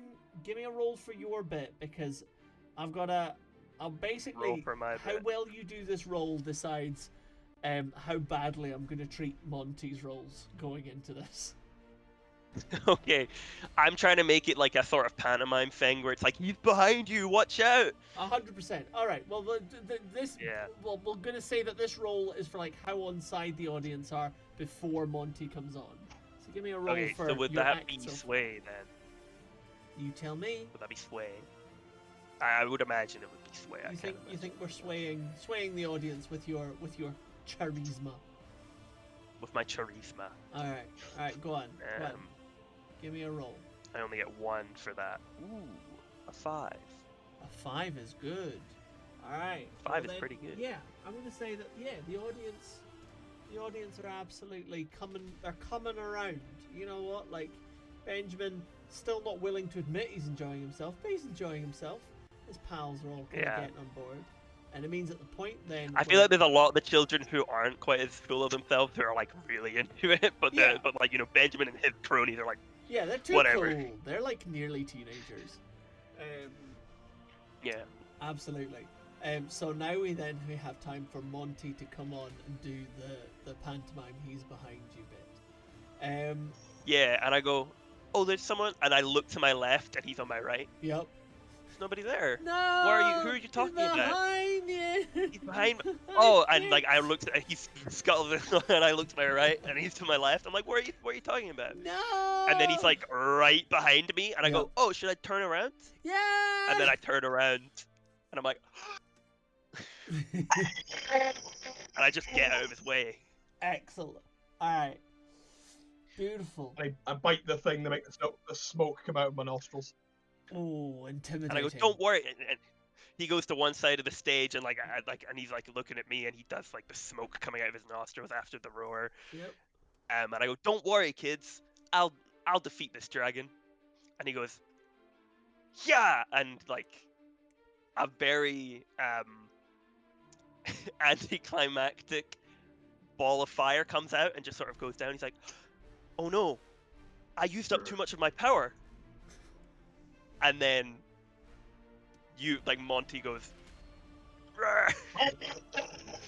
And Pulls his just head back and lets out a much more impressive burst of flame. yeah, and just like from the stage that we've rigged, just sort of like a big puff of smoke comes out from directly in front of me, and I go dipping behind the stage. I jump behind the stage, and it looks like I've just like disappeared in a ball of fire. Right. For the amount of fire we've just used, and I know that I know that my adage has always been, tell me what you want to roll. No, I'm going to ask you two to roll me, and I'm going to ask you to roll me it together. You can decide who's going to lead this particular little group action.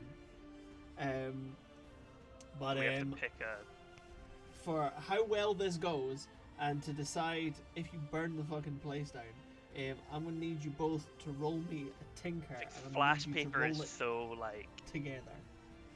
I'll lead it. That's absolutely Tinker. fine. All right.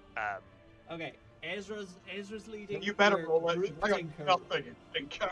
All right. I feel like it's barely controlled is the thing. It's because very. flash paper really just. Yeah, like I don't think you're gonna. We'd have to Okay. get really unlucky. You would have to get really Flashback. unlucky. What? Flashback. Flashback? I have a good tinker score, man. Okay. I have a bad thing to score. Flashback. Because I want to add things to this. It is half an hour ago. Okay. Ezra and I, we're checking out the space. We're going through this, and I'm thinking, like, well, we're talking about that bit where I, breathe all the fire up in the air. Yeah. Do you reckon this place, ceiling's high enough, everything clear out? Do you mean you like shift anything out of the way so I don't accidentally burn the fucking house down? Oh, sorry. There it Yes, is. well, it should be fine. I mean, we only have a curtain in the back, and we don't have anything above us. Like, the ceilings are pretty high in that room, and we've instructed the butlers already to have most of the windows open, so the smoke will clear out pretty quickly. Yeah. And the fire won't. And you said this flash paper stuff, it burns up really fast. It's just big and bright, and that's it. Yeah, No. there's no remaining fire at all. It's quite a well ventilated room. It's not even that hot. No. It could, I don't think it could. Well, our curtains are flame retardant, so it couldn't even catch them if we wanted it to. Don't worry, Barry. Can't I use that also word caught in- it.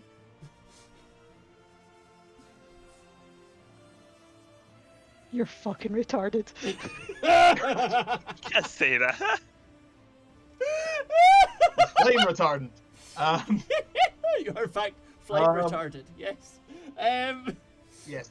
Now Right. we're getting banned from Twitch. Yeah. No. I wanted to make that flashback to establish that there is no overhanging stuff. There's no like drapery or banners or No. curtains or whatever that will catch on fire if I breathe this flame. Also, I didn't think he was breathing flame. I thought he was breathing smoke, and then I pop. Well, I'm doing like one flame thing up and then smoke. Yeah, So that's fair. the answer No, to that big- then is big- that I.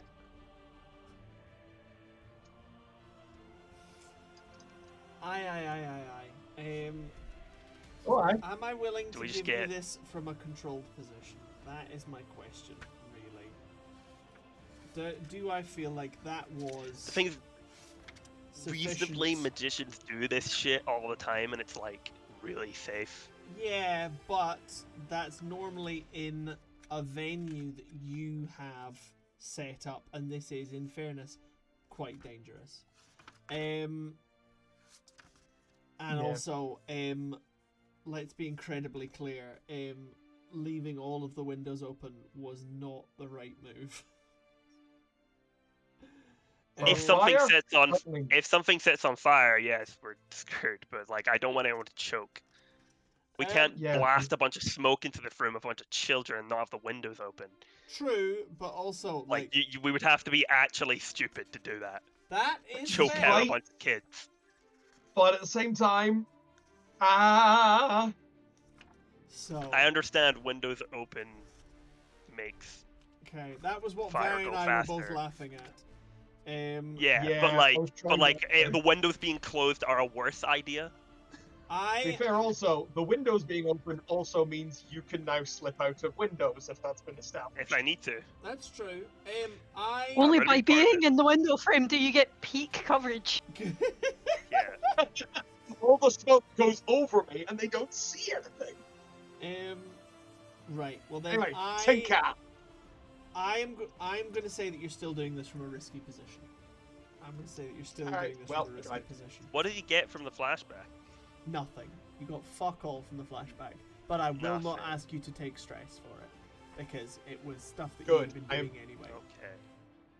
I am doing the best I can to have as little stress as possible. I know It's fine, you I'm just are. gonna roll really well right now. Alright. I have 2 dice. So, you're leading, and that means that every time for every I roll. failure that we get, he gets 1 stress. Correct. Yeah. But it's the maximum dice out of the 2 of us that we use, right? Is 2. So That's the most- true, but also I have Throw in Tinker. So, I got double 2s. So So, I take a stress. yeah. But I got a 6. So we're Hells fine. yes. So yeah, the answer is Told that you I'd roll well. Yep, so Ezra takes 1 stress, and it goes off beautifully. The fire works. The smoke, the flashbang for the escape is brilliant. It 100%, like, basically, like, the fire goes up in a very controlled burst, and then the smoke comes out, which combined with the flashbang really does just make it look like the dragon has just erased you from existence. It's Yeah. really good. The children are like, oh, because none of them saw this coming. They were all like, oh yeah, Even we'll play this. Benjamin's like, Oh, 100%. Like, nobody saw this twist coming. They realized there's a whole second half to the show. And most importantly Yep. for you, Ezra, it means that you slip off without a hitch. And because I've you got a instructed 6, Monty several times Yeah. during like rehearsal to like really milk it. Yeah. You know, take your time in between each trick you're doing. It's not just like trick to trick to trick. You want to like establish yourself as a villain. And I've also during rehearsals instructed Arty to boo. When he does, he's gonna go like, ah ha ha, I'm the dragon, and then Arty's gonna go like, boo. So all the children join in. Excellent. If Arty agreed to that, it's up to after what No, at the we- time it's Arty would happened agree to between the that. two of us. I mean, yeah, at the time he would have, but it's up to you whether he does it now. That's all good. Okay, so we now have the party in 3 distinct groups. We have Ezra going for the heist. We have Monty continuing the diversion. And we have Arty monitoring both of them. Although, you're not obviously in the room for the party yet. Okay.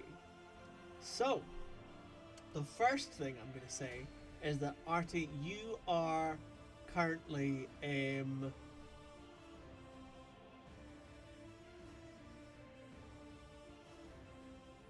Arty, you and the rest of the adults, when you withdrew for refreshment, withdrew into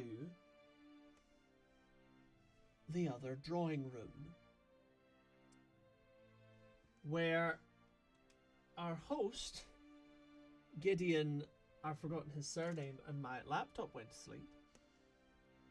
Is Artful? something like that. Aberneth. Abaneth. There we go. Abaneth, Thank you yeah. very much.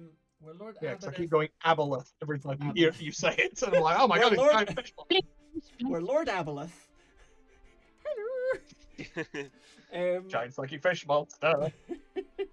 I always think of the friendly Aboleth from Puffin Forest. Yeah, Oh same. no!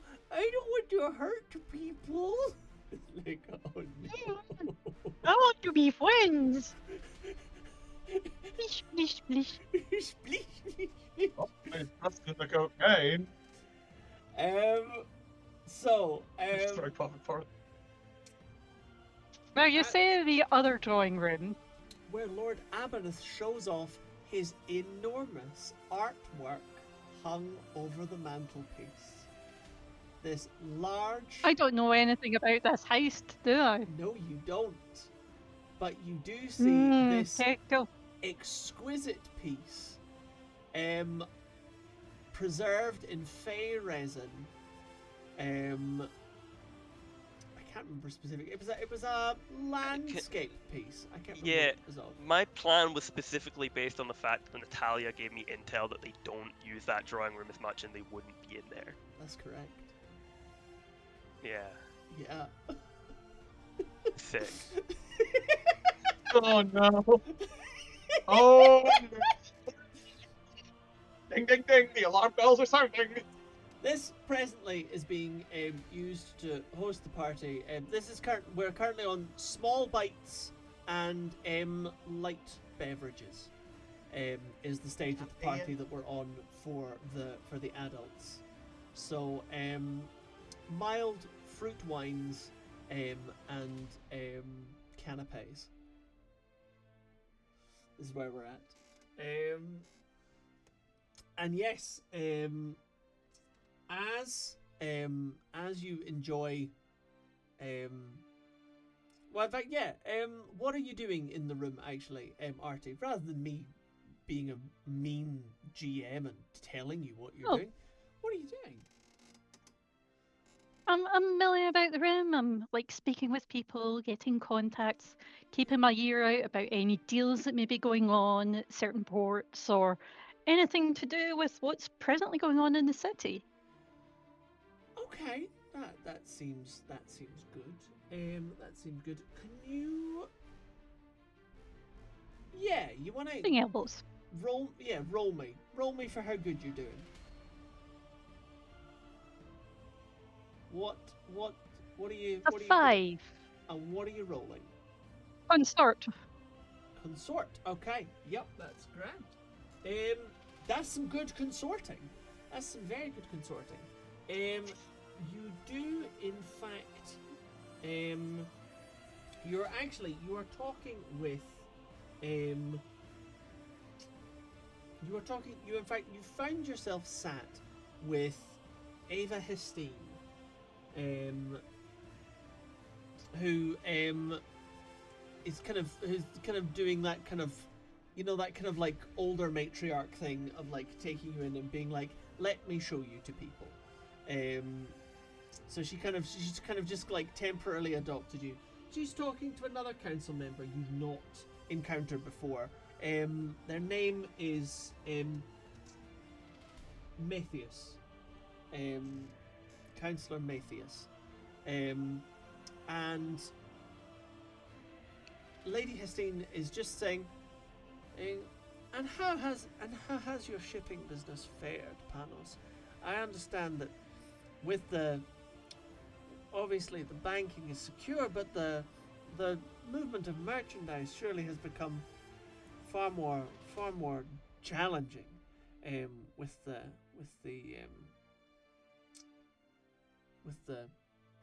lockdown. Current crisis? Something like that.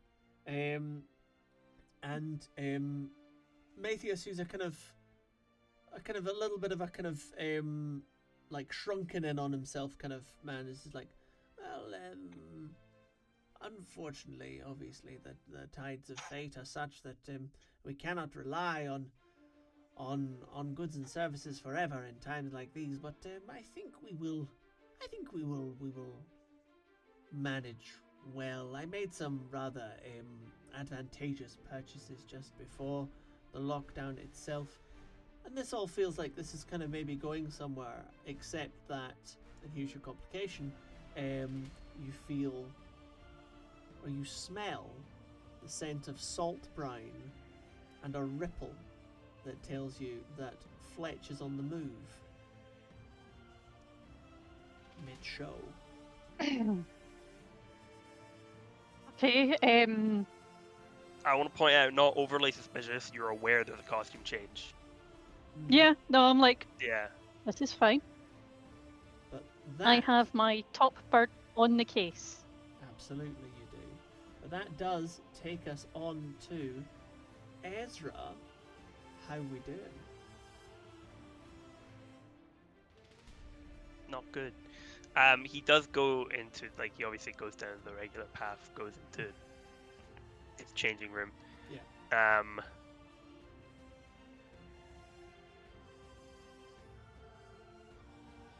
Hard to come up with plans quickly. is You're the just issue. gonna have to do exactly what you were gonna do before, because you don't know that they're in that room. Yes, I'm being set up to fail. You It seems. are, and then you're gonna have to play off. That is the whole. Did you not realize? Actually, that was how I no. played Fuck this game? you. Flashback. Oh, okay, let's do it. After Come at this me, Ezra. flashback is directly after me and Natalia initially talked about this heist. I walk Okay. back in the room and I go, "How good is your intel, actually? Because what do I do if they're in that drawing room?" Listen, you have a man working on their staff, right? I have purchased some information from a respectable source. I need her to have someone working on the staff. Oh, the flashback before. Do I'll roll you for it know? if I have to. Roll I me do. then, bitch. I'll roll for it. I don't That even know sounds what like I a roll. devil's bargain. In fact, you know what? Yeah, That's yeah. All right, yeah. My in plan, fact, yeah. my plan is based on that. Okay, He has a okay man then. everywhere. Let's. All right. Well then, I imagine what? you have informants all over the Yeah. place. Let's fight. Okay. See what I'm cooking. I'm cooking I some up. will- I'm cooking some up. I will give you what Let me you cook. want. Uh-huh. You can roll me for the quality of the information you get from it, but I will give you an informant who you can speak to on the day.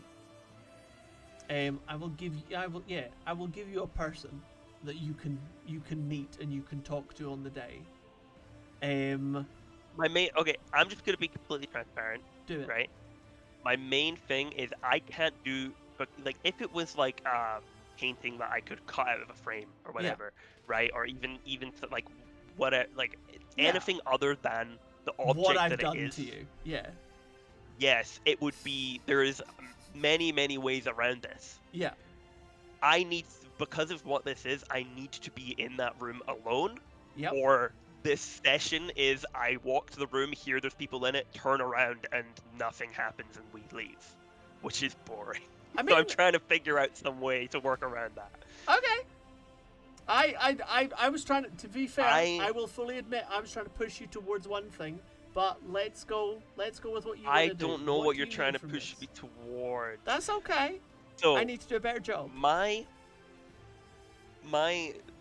plan currently is to try and have Ezra have ensured ahead of time Yeah. that if they do go in there for him to show off his painting, Okay. they get ushered out by the time of the costume change. Okay. Have a man on the inside to ensure, because there's a schedule, right? They're Yeah. having small bites in this room, and then they move on to another room for something else, for him to show off some other part of his house. Yeah. And I'm just going to ensure that the schedule is aligned in a way that I like, so that they are being ushered out. There's not zero risk because they're going to be in the corridors. Yeah. Okay. Here's But I the just devil's want it to bargain be- then. I will give you Yes. exactly what you want. You can roll for quality. Love it. And you can choose what you Good. roll. But we're Great. going to start a clock. And the clock is you get caught. Excellent. I love that idea. All right. Let's do this thing. All right. We're going to call it Ezra is caught. Here we go. And I just want to make sure as well, because it's been a while, and some of the details of this are not as I remember it. The painting is like big, but it's the size of one of these roadie cases, because that's what I wanted to like make sure. Yeah. So I think we'd agreed that it Yeah. was going to be of a size It's with like the it's cases. sizable enough that I could. Yeah. Yeah. Hmm. All right.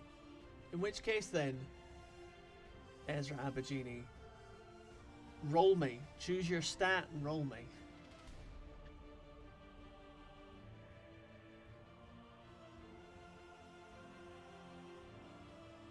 Trying to think of what stat. Do I pick any stat? Or do I pick a You're stat gonna that have to fit? justify it. This feels very much like sneaking around. This is pretty sneaky. So yeah. this is pretty sneaky Yeah. stuff. So I would say prowl. I will. Yeah, I'll give you pro. I'll give you pro. That's the sneaky stat. All right. That's what I'm good. That's my whole jam. It's your whole jam, boy. I need this. Talking to my dice, not you guys. I need this. Another 6 in this session. That's. I'm gonna come check your dice next time I see you. Hot damn! First you were rolling all 5s, now you're rolling all 6s. It's 1. I mean, yeah. 6. Yeah. I have a lot of dice in there. It's just I know. keep it's all my fine. dice in the tray. Okay. In which case, then we're gonna start with no segments ticked.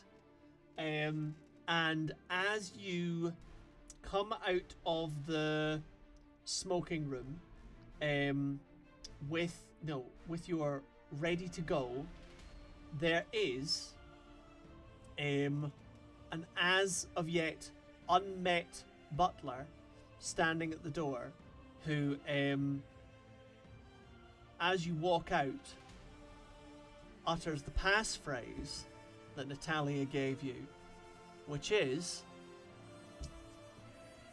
fine way to spend an evening.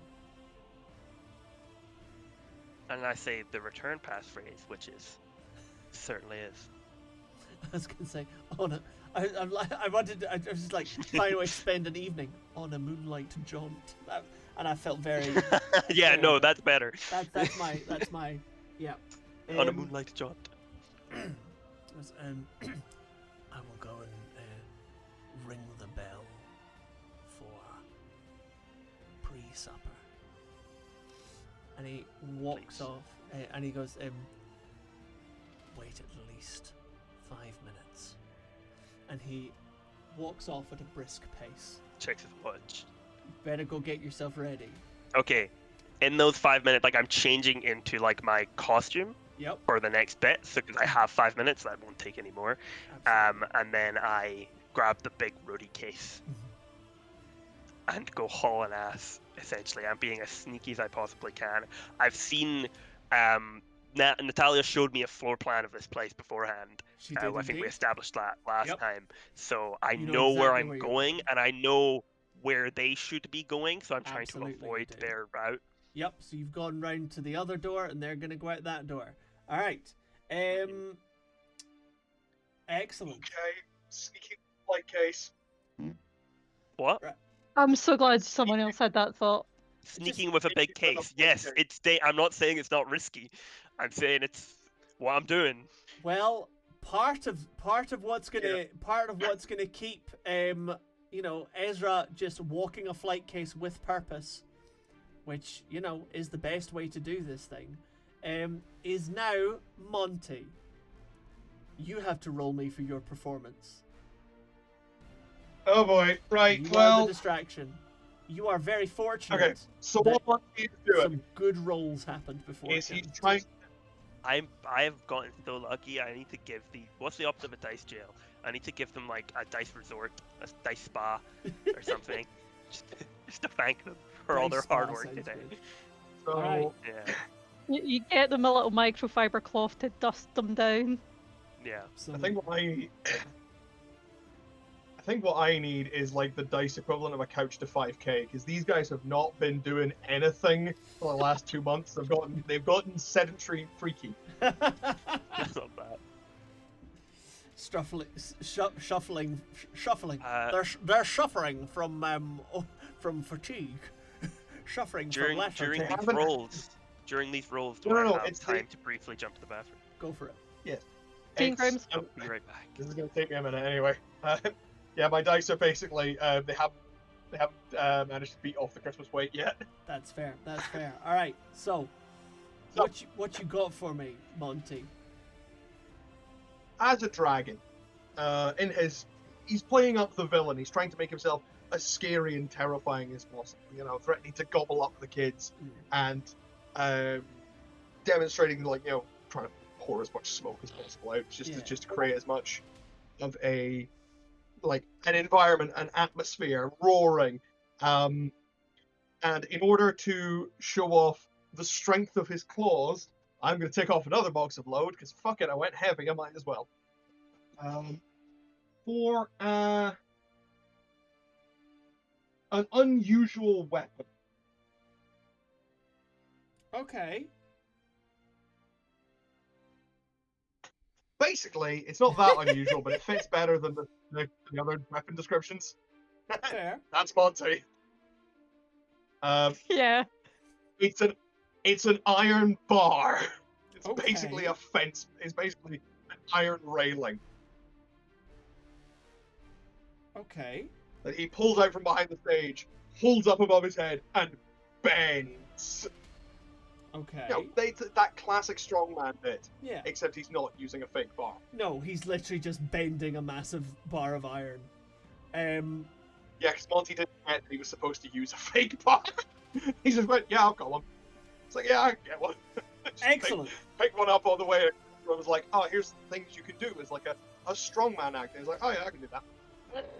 I mean, I think we've already covered that is just a thing that you are capable of doing, even in your battered state. Yes. But the real question is, can you do it in a fashion that is entertaining and appropriately scary? Yeah. So this is Monty relying on his lesser used skills. Yep. Now, I am not trying to do any. I'm not doing any, like. I'm doing the social equivalent of brute force. Yes, very much so. So I'm intimidating children. I'm causing a stir. So I think I will be rolling command for this. Okay. I'm willing to let you roll command. I'm trying to get that. As in, to make, compel swift obedience. You are compelling your audience into feeling a particular way. I'm compelling them. I'm commanding their attention. Okay, I'll give you that. Alright. Go on, give me... So I have one dot in command. Okay. Well, I'm willing to, from the good rolls that Fraser gave you before, I'm willing to mitigate the reduced effect of your condition. Injury. Yeah. Otherwise, you can always push yourself or ask for a devil's bargain. I just realized that you can push yourself. Yeah. I should have been doing that. No, you can push yourself. You can push yourself. If I push myself 2 more times, I get trauma. I was gonna say, yeah. How much stress you got? You're at 6 stress. 6. I am at 6 stress. You are. Monty, like, if we all just flash back to, you know, the last time Monty really had to do anything. Yep. He punched a guy so hard he turned into a dragon. Indeed. I mean, you could always. That'll happen though. You got any I had flashbacks to for pull how some good this is really gonna be? fucking. I had to pull some really fucking serious shit out of my ass for the last time Monty had to do any rolls, so I'm not pushing myself at all. But if you have a devil's bargain to offer me, I will listen. Okay. I have. Yeah, I'm willing to. I'm happy to. Yeah, I'm happy to give a devil's bargain. Devil me a bargain. The bargain is that I'll give you an extra dice, so you can roll 2 dice instead of 1. And in exchange, if you whiff it, rather than being just a bit shit and being mocked, you will scare the children, and the minders in the room which is Ishak Hafiz and Paul Yanis, will be forced to intervene.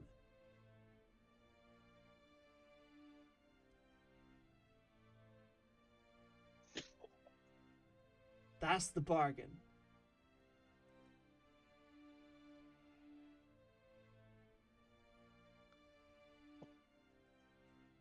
I don't think the noises I just made in reaction to that were picked up on my microphone. They were not.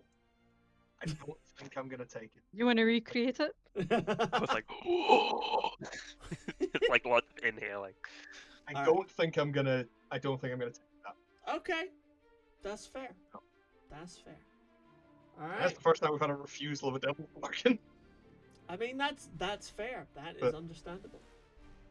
I will take the mockery of children. All right. I will definitely take the mockery of children. What you roll? I rolled a 1. Oh! Oh, Monty's more hurt than he thinks he is. Yep. So you struggle to bend the bar. You can do it, but like it's an active struggle, and all of the kids are like, "I've seen that one before. I know how this trick works. That's a fake bar. How rubbish are you that you struggled so bad to do that?" The kids' attention starts to wander, and we take off a clock. We take off a segment on the Ezra's caught clock. Oh no. Arty, Guys, you as need to lock the fuck door. that was the pep talk between Jay and his dice. Arty, as I totally missed the pep talk because my headphones fell off. that's okay.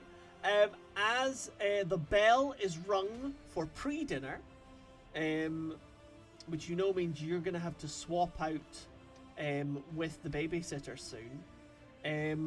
You hear a little from behind your ear that makes you turn, and you can feel that Fletch is on the other side of the door that y'all are not walking through.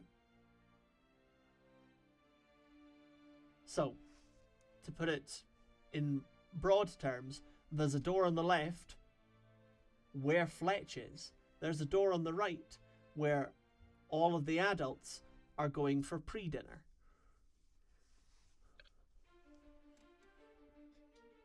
No one else knows that Fletch is here, do they? Nobody else knows. Fletch is your secret. The only other person who knows And I about haven't Fletch noticed is Paul. Fletch. I just asked Fletch to watch and get information. Yes, you did. So I'm going to follow everyone else out. Okay. You follow everyone else out. The door closes behind you. Ezra. You hear the door close. And a few seconds later, you hear the secret knock. Open the door. The room is empty, aside from your contact walking backwards out the door at the other side. So he's Have- left. He's left. You have, Good. Plausible Amen. deniability. yep, you have 10 minutes to get this done and get back to the smoking room. Big ass case. Yep, I'm gonna use a load, potentially several loads. yep, Might have to roll for this. yep. I open the case, Mhm. and there's a replica of the painting. Okay, you're inside. gonna need you to roll me the motherfucker of all flashbacks. Absolutely, yes. I will take stress. I will flashback. This was my plan from the beginning. Okay. I want all my resources on this. All right. How did you? All right. How did you get a copy? How did you get a copy of what the painting looks like? Who put the copy together? The copy of the painting was. He didn't always own it. It was sold at auction. That's very true. Natalia So it is known. found the auction record. That wouldn't be difficult what it looked like. Yeah. right? Okay. I myself have forged things, Yes. right? You So have forged I artwork in did the that past. myself.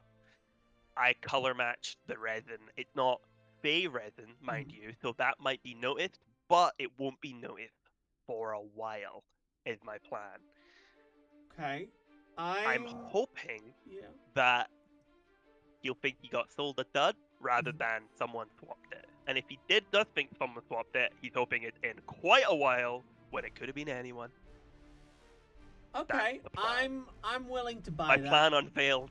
Yep. I'm willing to buy that. Take 2 stress and roll me for the quality of your forgery. I would say Tinker is the best I'm happy with Tinker. thing for that. Yeah, absolutely. You've literally manufactured I'm this. actually going to push myself and take another stress Okay. because this is very important. So I get a third dice and I have to reach to my dice box to get a third d6. Okay. I'm removing every other dice from my dice tray because this is too important. I'm loving Ezra doing the big rolls. I'm also really enjoying Lyra in the background of Ari's camera. I got a 1, a 2, and a 5. Hot diggity, son. Hot diggity. Aren't you glad you took that Thank extra God I dose? pushed myself. Yes, I'm very glad. Okay. I'm back to my 5. Old reliable. Abso-fucking-lutely. Alright. What I'm going to say then is the copy is good. You managed to swap them out. Your complication is we're going to take another segment of the clock. Absolutely. Alright. That And is I'm going to very say that you understandable. do it in time. So, we have swapped the 2 paintings. Alright, and we're walking back, I take it? I just have to make it back to the smoking You room do, that all in our fact. stuff is in. Absolutely you do. Great. I put it like not at the front, like I move something, put it there, then Yeah. put something in front of it. So it's like it just looks like it's something out of the way. Absolutely. Arty, And then I you- go back upstairs in time for my reveal. Indeed. Arty, you get another as you Were you done him, my familiar? I'll never forgive. to indicate to you that Ezra has now left the drawing room and moved back to where he's supposed to be.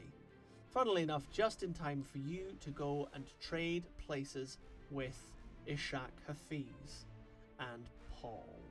Now, who would you like to take with you into the room? With Matthias. Panos Matthias. Panos Matthias. Okay. Councillor Matthias looks surprised but not unhappy to be asked to sit in with you and watch the show and chat some more. As you're walking down, he's kind of going, you know, I used to, when I was a boy, and my father used to take me down to see the performers at the docks. I used to love the magicians and the acrobats and the jugglers. I think this will be quite good fun. Is it true that you yourself were the supplier of this entertainment, Master Yanis? Well, it was at the request that we have the Dragon Slayer perform for us today off the back of one of the events that I held. I do hope you enjoy the festivities that's been laid on, and I do hope the birthday boy had a good time too. I'm sure it will be a wonderful affair. You swap out. But I'm sure we could actually arrange a performance down at the docks to entertain your men if you wish. It might be worth investigating at a later date. Perfect. As you go in, you catch Paul and Hafiz on the way out, and Paulie gives you one of those looks that goes, this good luck. Yeah. as you enter, I have to say that the kids are eating Monty alive. Like, they're basically, like, they're feral. Like, they've started, like, they've been catcalling and jeering. Some of them have gotten up onto the stage, and Monty's clearly afraid to touch them with, like, the costume. So they've been, like, and they've noticed, so they're, like, jogging in and, like, trying to, like, touch Monty. I imagine Ishak Hafiz is just like supposed to be doing something about it, just sitting there laughing. He's 100%. Okay, he's ending himself. He's on great time. Arty's gonna look and go, "What are you doing here?" And like stride up to the dragon. Bold move, Cotton. Let's see how it pans out for you. Okay. You stride up to the dragon. All of the kids in the room turn and they're like, "Oh shit, an adult. I wonder what will happen." You have can your moment of feel silence. Monty's pressure rising from there, from 20 feet away. The closer you walk, the higher the blood Yeah. pressure. Arty can't believe he's gonna say this, but he like managed to. He tries to say in a low voice to Monty, "Chokes on me."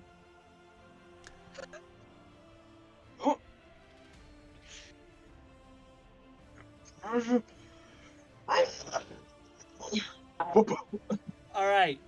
Grabs the right. Can I roll skirmish to not do damage? Absolutely you look can, but it's a group action. The two of you are rolling together. Absolutely leading this because you know what I have in skirmish? What?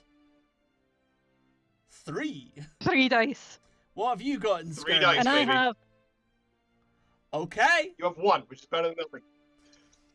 Guys, I'm telling you, look the fuck in. Lauren Jesus, hallowed be thy name. A 2 and 2 5s. Okay. I got a 5 as well. Hey, no fails, no stress, and a 5. Oh my Excellent. god! All right. I have so little strength to lose. I know. So, Arty comes up and goes, "Chokeslam me." And Monty's like, shit, doesn't have time to think about it. Just fucking goes for it with such sudden, vicious violence that all of the kids shut the fuck up. Yes. Can as I like do the lift, Yeah. to like pick you up. I lift one leg, and as you come down, I stamp on the stage as hard as I can to like throw up splinters, make it look extra good. Fucking absolutely. Arty's not art, but there is still a loud and like. I imagine this good kid shit scurry off the stage flying immediately around. after this You know happens. what? For that added detail, your complication is going to be that your foot goes through the stage. Like, it's only about, like, a foot off the ground, but, like, yeah, you stamp real big to make the bang. It bangs, but you also hear a crack as it fucking goes through the foot-high raised stage. Yeah, Monty is panicking here. He's not doing good decision making, but he is gonna, as the sort of go down to, as the kind of follow up to that, he's gonna go down real low about. Okay, boss. Door.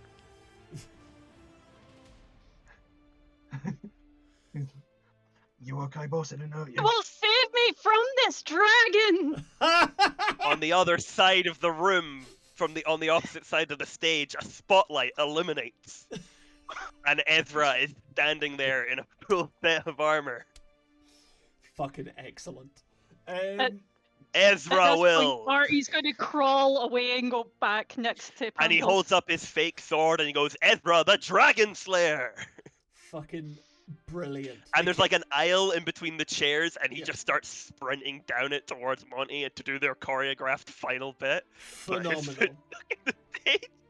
Monty's like fucking stuck on the stage and he's trying to be all big and roaring and draconic again, and he's fucking fucking leg out the stage. Like jumps because he's quite nimble. He like Yeah. jumps, leaps up like onto the edge of the stage, and then leaps towards him, and does a big stab finish, and it's like a retractable blade.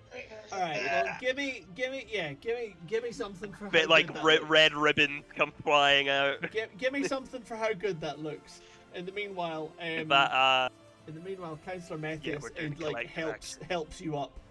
Arty and is like, was that rehearsed? Is that planned? Oh, a magician never tells their tricks, do they?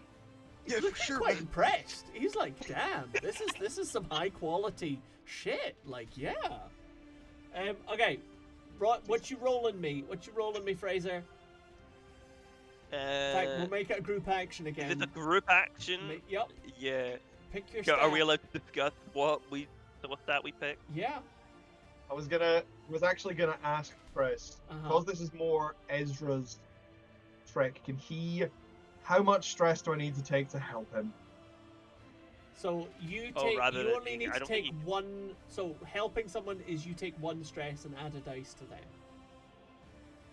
Can we do that instead? Or I am helping Ezra to perform this trick. I have Because the stress whatever this is there. necessary. So I'm going to tell you this right now. Mm. Whatever skill this is going to be, it's going to be one that Monty's bad at. Well, what's your finesse? 2 in finesse. You have 2 in finesse? I have 1 in finesse. I would argue that it's finesse because we're trying to pull off a trick. I would say that the trick that you have described, which is a kind of dexterous stabbing, leaping thing. Yeah, like a sort of dexterous flourish of the blade and then a... Yeah, and a subtle misdirection to make it look like you've actually Yeah. stabbed him and to make all of the streamers and things come out and look really convincing. Streamers come flying out, yeah. Yeah, I'm willing Okay, to do that. happy to. Ezra leads. I'll lead both it of because you I roll have finesse. I have more space stress to in take this, I'll stress, lead. which is more Yeah, important. I I am have happy to make. I'm happy to make a finesse then. And you have Um, 2, and I have 1, so that we have pretty good odds of getting a good Absolutely. dice roll. But do I Don't use say my that, red mate. or my green? You're a red dragon, I'm so not- I'll use my red dice. Well, I am also using red and green dice, so Perfect. All right. Let's go. Alright, have you rolled? I got a 6 and a 2. Oh, I got 3. So I got a 6. Ezra, take 1 point of That's stress. 1 stress. That is 1 stress, Thank you guys What's for locking the 6? fucking. and you got a 6. That Yep. is absolutely. It's the most phenomenal. Like, truly, like the rundown. Like the light hits you just perfectly. You take the leap. And because again of the way that you've placed your feet, and because you know that there is secretly a little wire there to assist you in getting the extra height, so you kind of like catch it and pull yourself up, and nobody kind of sees it. So you're almost like flying through the air. So It's you like a come down towards the dragon from above with a mighty stab. It really, like, you bring your shoulder across to cover the retracting blade, so it looks like it's gone right through the dragon. Monty gives a real kind of bellowing roar, and you from your sleeve, the streamers explode outwards, in all directions. Monty, by accident, decks it because his foot's still stuck in the hole, so he trips backward and really falls, making it look incredibly convincing. Out back the curtain off the stage. Well, no, because his foot's stuck, so actually he just falls. and Oh he's yeah, just sure. stuck. No. But it looks really good. It looks I think great. the real miracle of this is that Monty doesn't snap his leg off at the ankle doing this. Yeah. exactly. Thankfully, he bends his knee as he falls. Yeah, So, I put my leg even further through the stage, so it's just around the knee, yup. it's down, but like entire. I just kind of like, as he's on the floor, I dramatically, like, as if I'm making an effort, pull the sword out and just raise it up in the air and go, "The dragon has been slain! Huzzah!" And the kids cheer. They absolutely. 'Cause they bring hated the that fucking guy. house down. They did hate that guy. He sucked, and then he was weirdly scary, and like smashed something, and then you kicked his ass. Nice. Yeah. You want to give me a little after show, or how we doing? Am I pushing my luck there? I don't know. Do we have anything else planned? Arty's just going to take out a cigarette and tap his case with it, Just curtains. as if to say, wrap it up. All right. Well then, the door opens, and a butler who only Ezra recognizes comes in and goes, "The birthday dinner for the master is served." And the kids all go, "Yay!" and then they fuck off to go and eat cake. I throw her bed down. I'm like, Monty, you okay, man? I am never, and I repeat, never letting you talk me into this kind of shenanigan ever again. Oh, come on. Didn't you get a bit of a thrill? Yeah, I did. And then there was a bunch of really important snot-nosed kids who were coming up, who were trying to get up right in my grill. I think I fucking pulled something trying to that. I like And now twist I his think leg I'm out of the hole. You're fine. And I help him up. Whilst you guys are doing I had that, to choke slam Arty. I saw that. It was incredible. it was absolutely okay? incredible. Arty, Councillor Mathias is going to turn to you and be like, "Really, this entertainment troupe of yours, really very impressive. I would say, and to organise it on such a tight time frame, and after all of Sir Hafiz's lauding of your event, I feel, young Yanis, like you might be a rising star I could do some business with." Oh. You give me so much praise. Honestly, the praise should go to the entertainment for putting on such a great event today, but the night is young. He waves Let it us off and talk. he's like, "They'll be paid their fee, I'm sure. But you and I, Oh, I'm we sure. could do some business. Walk with me." And he goes out towards dinner. He offers a cigarette. Absolutely. And Matthias takes it. Delightful. You guys go off to do that thing, and you just leave the two chuckle fucks at the stage. Yeah, we start packing up our shit. 'Cause we're like, we need to be. We don't know if they're coming back in here, so we're like, we should pack up quickly. Oh, That stage was theirs, though, wasn't it? It was theirs, yes. Fuck. That might come out of our pay, man. But you know what? We're gonna get I paid had to well, do no matter something. what. They were eating me alive up there. Good reviews. I think you'll be okay. Maybe we'll see. Yeah. See how mean I'm We just feeling. pack up our equipment, like the lighting and the pyrotechnics and everything. Like Yeah. Oh yeah, right. Okay, I'm gonna be a dick. Go for it. In preparation for tearing everything down and doing it quickly, Uh-huh. Monty's going to throw open all of the flight cases. Can I stop you from doing that? Let's roll. You know what? There's a section on PvP in this book.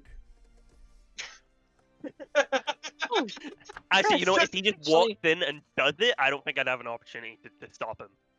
I'm just trying to get the boxes open. And Like, we they're go ready for- downstairs to get the box in in, and go. What were you gonna and say, Ezra Valerie? just goes, no, not that one. like I call upon Fletch for a report. I think that can absolutely be done.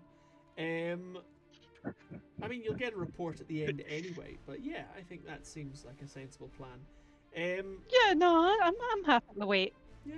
Why not Um, that one?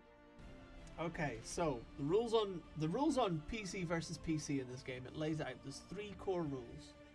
We've got to pause the game. We've got to make sure that we talk things through and we don't rush into a dice roll. We've got to figure out, but I've decided, so we can skip that stage.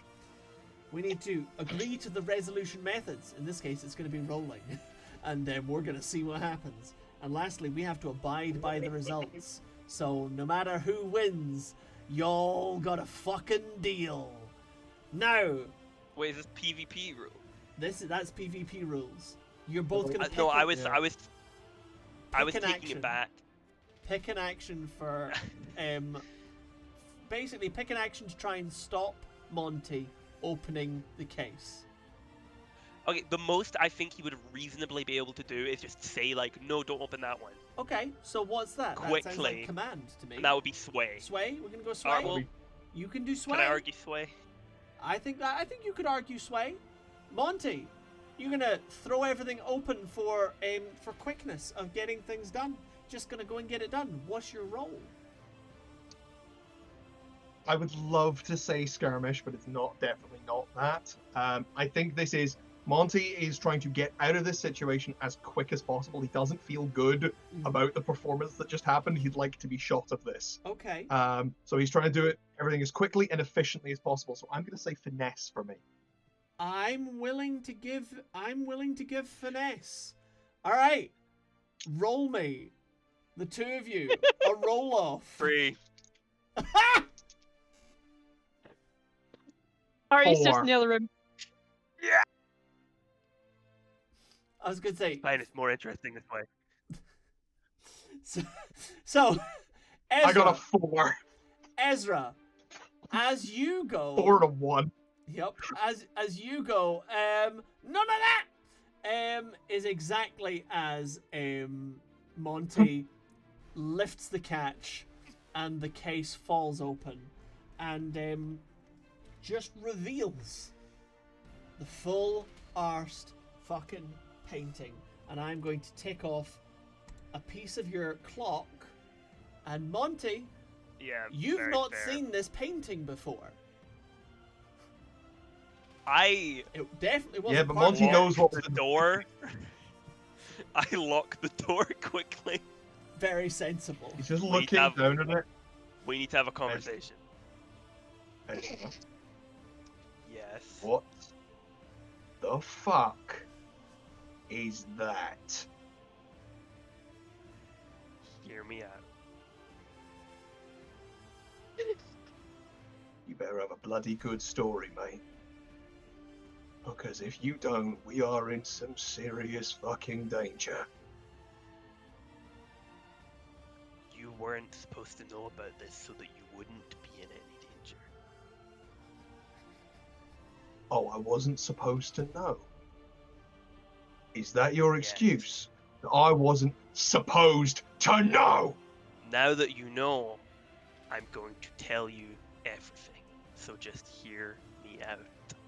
What have you done?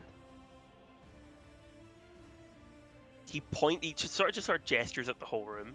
He's like, these rich pricks prance around this city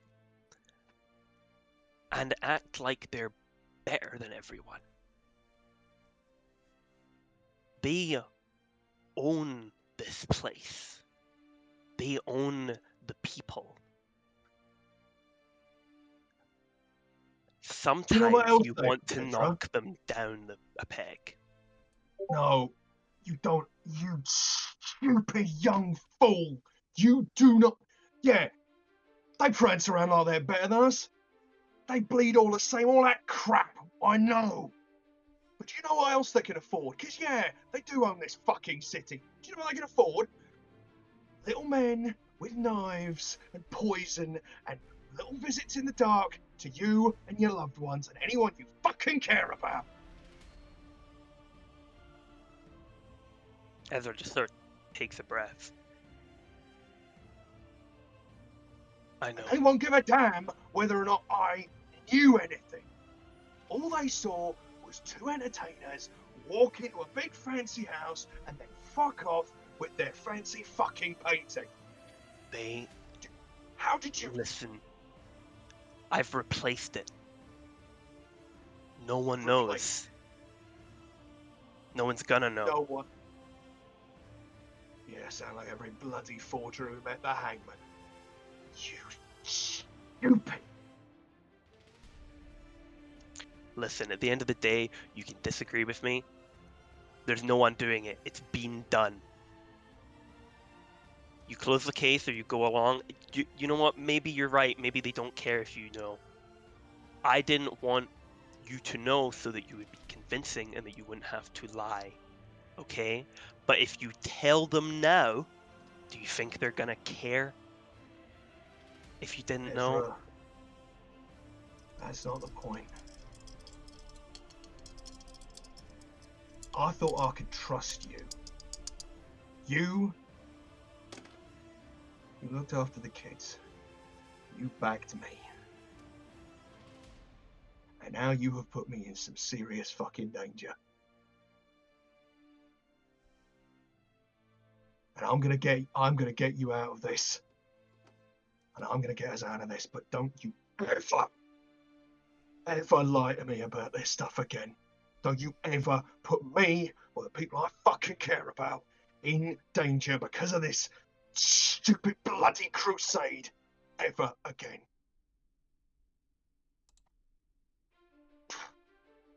Let's get the fuck out of here. Ezra doesn't say anything else. He just goes packing. Alrighty. Fabulous.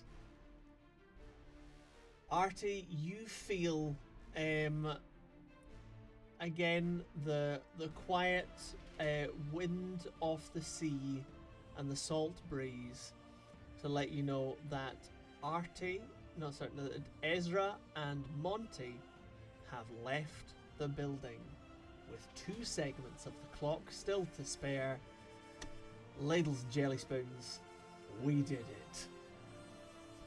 That was a heist successfully successed. Everybody is alive just about, and I think you all came out with a little more than you went in with, even if what you came out with was a little more resentment. Thank you very much for joining us, everybody, for this absolutely lovely session of Blades in the Dark, back from our holidays. We will be here again next week. We will start at a time as of yet unconfirmed, vaguely resembling 7. And We should be fine as we've got As Lyra per on usual. Monday. we do actually, so actually we'll be fine. But we will see you now. If you happen to be a subscriber to Jonathan's Patreon, for our fine and fabulous After the Credits series, please see us over there. Also catch the VODs on YouTube and check out our social media if you absolutely have to, but mostly the Patreon and the YouTube. And there's links and shit. But otherwise, bye! Bye! Bye!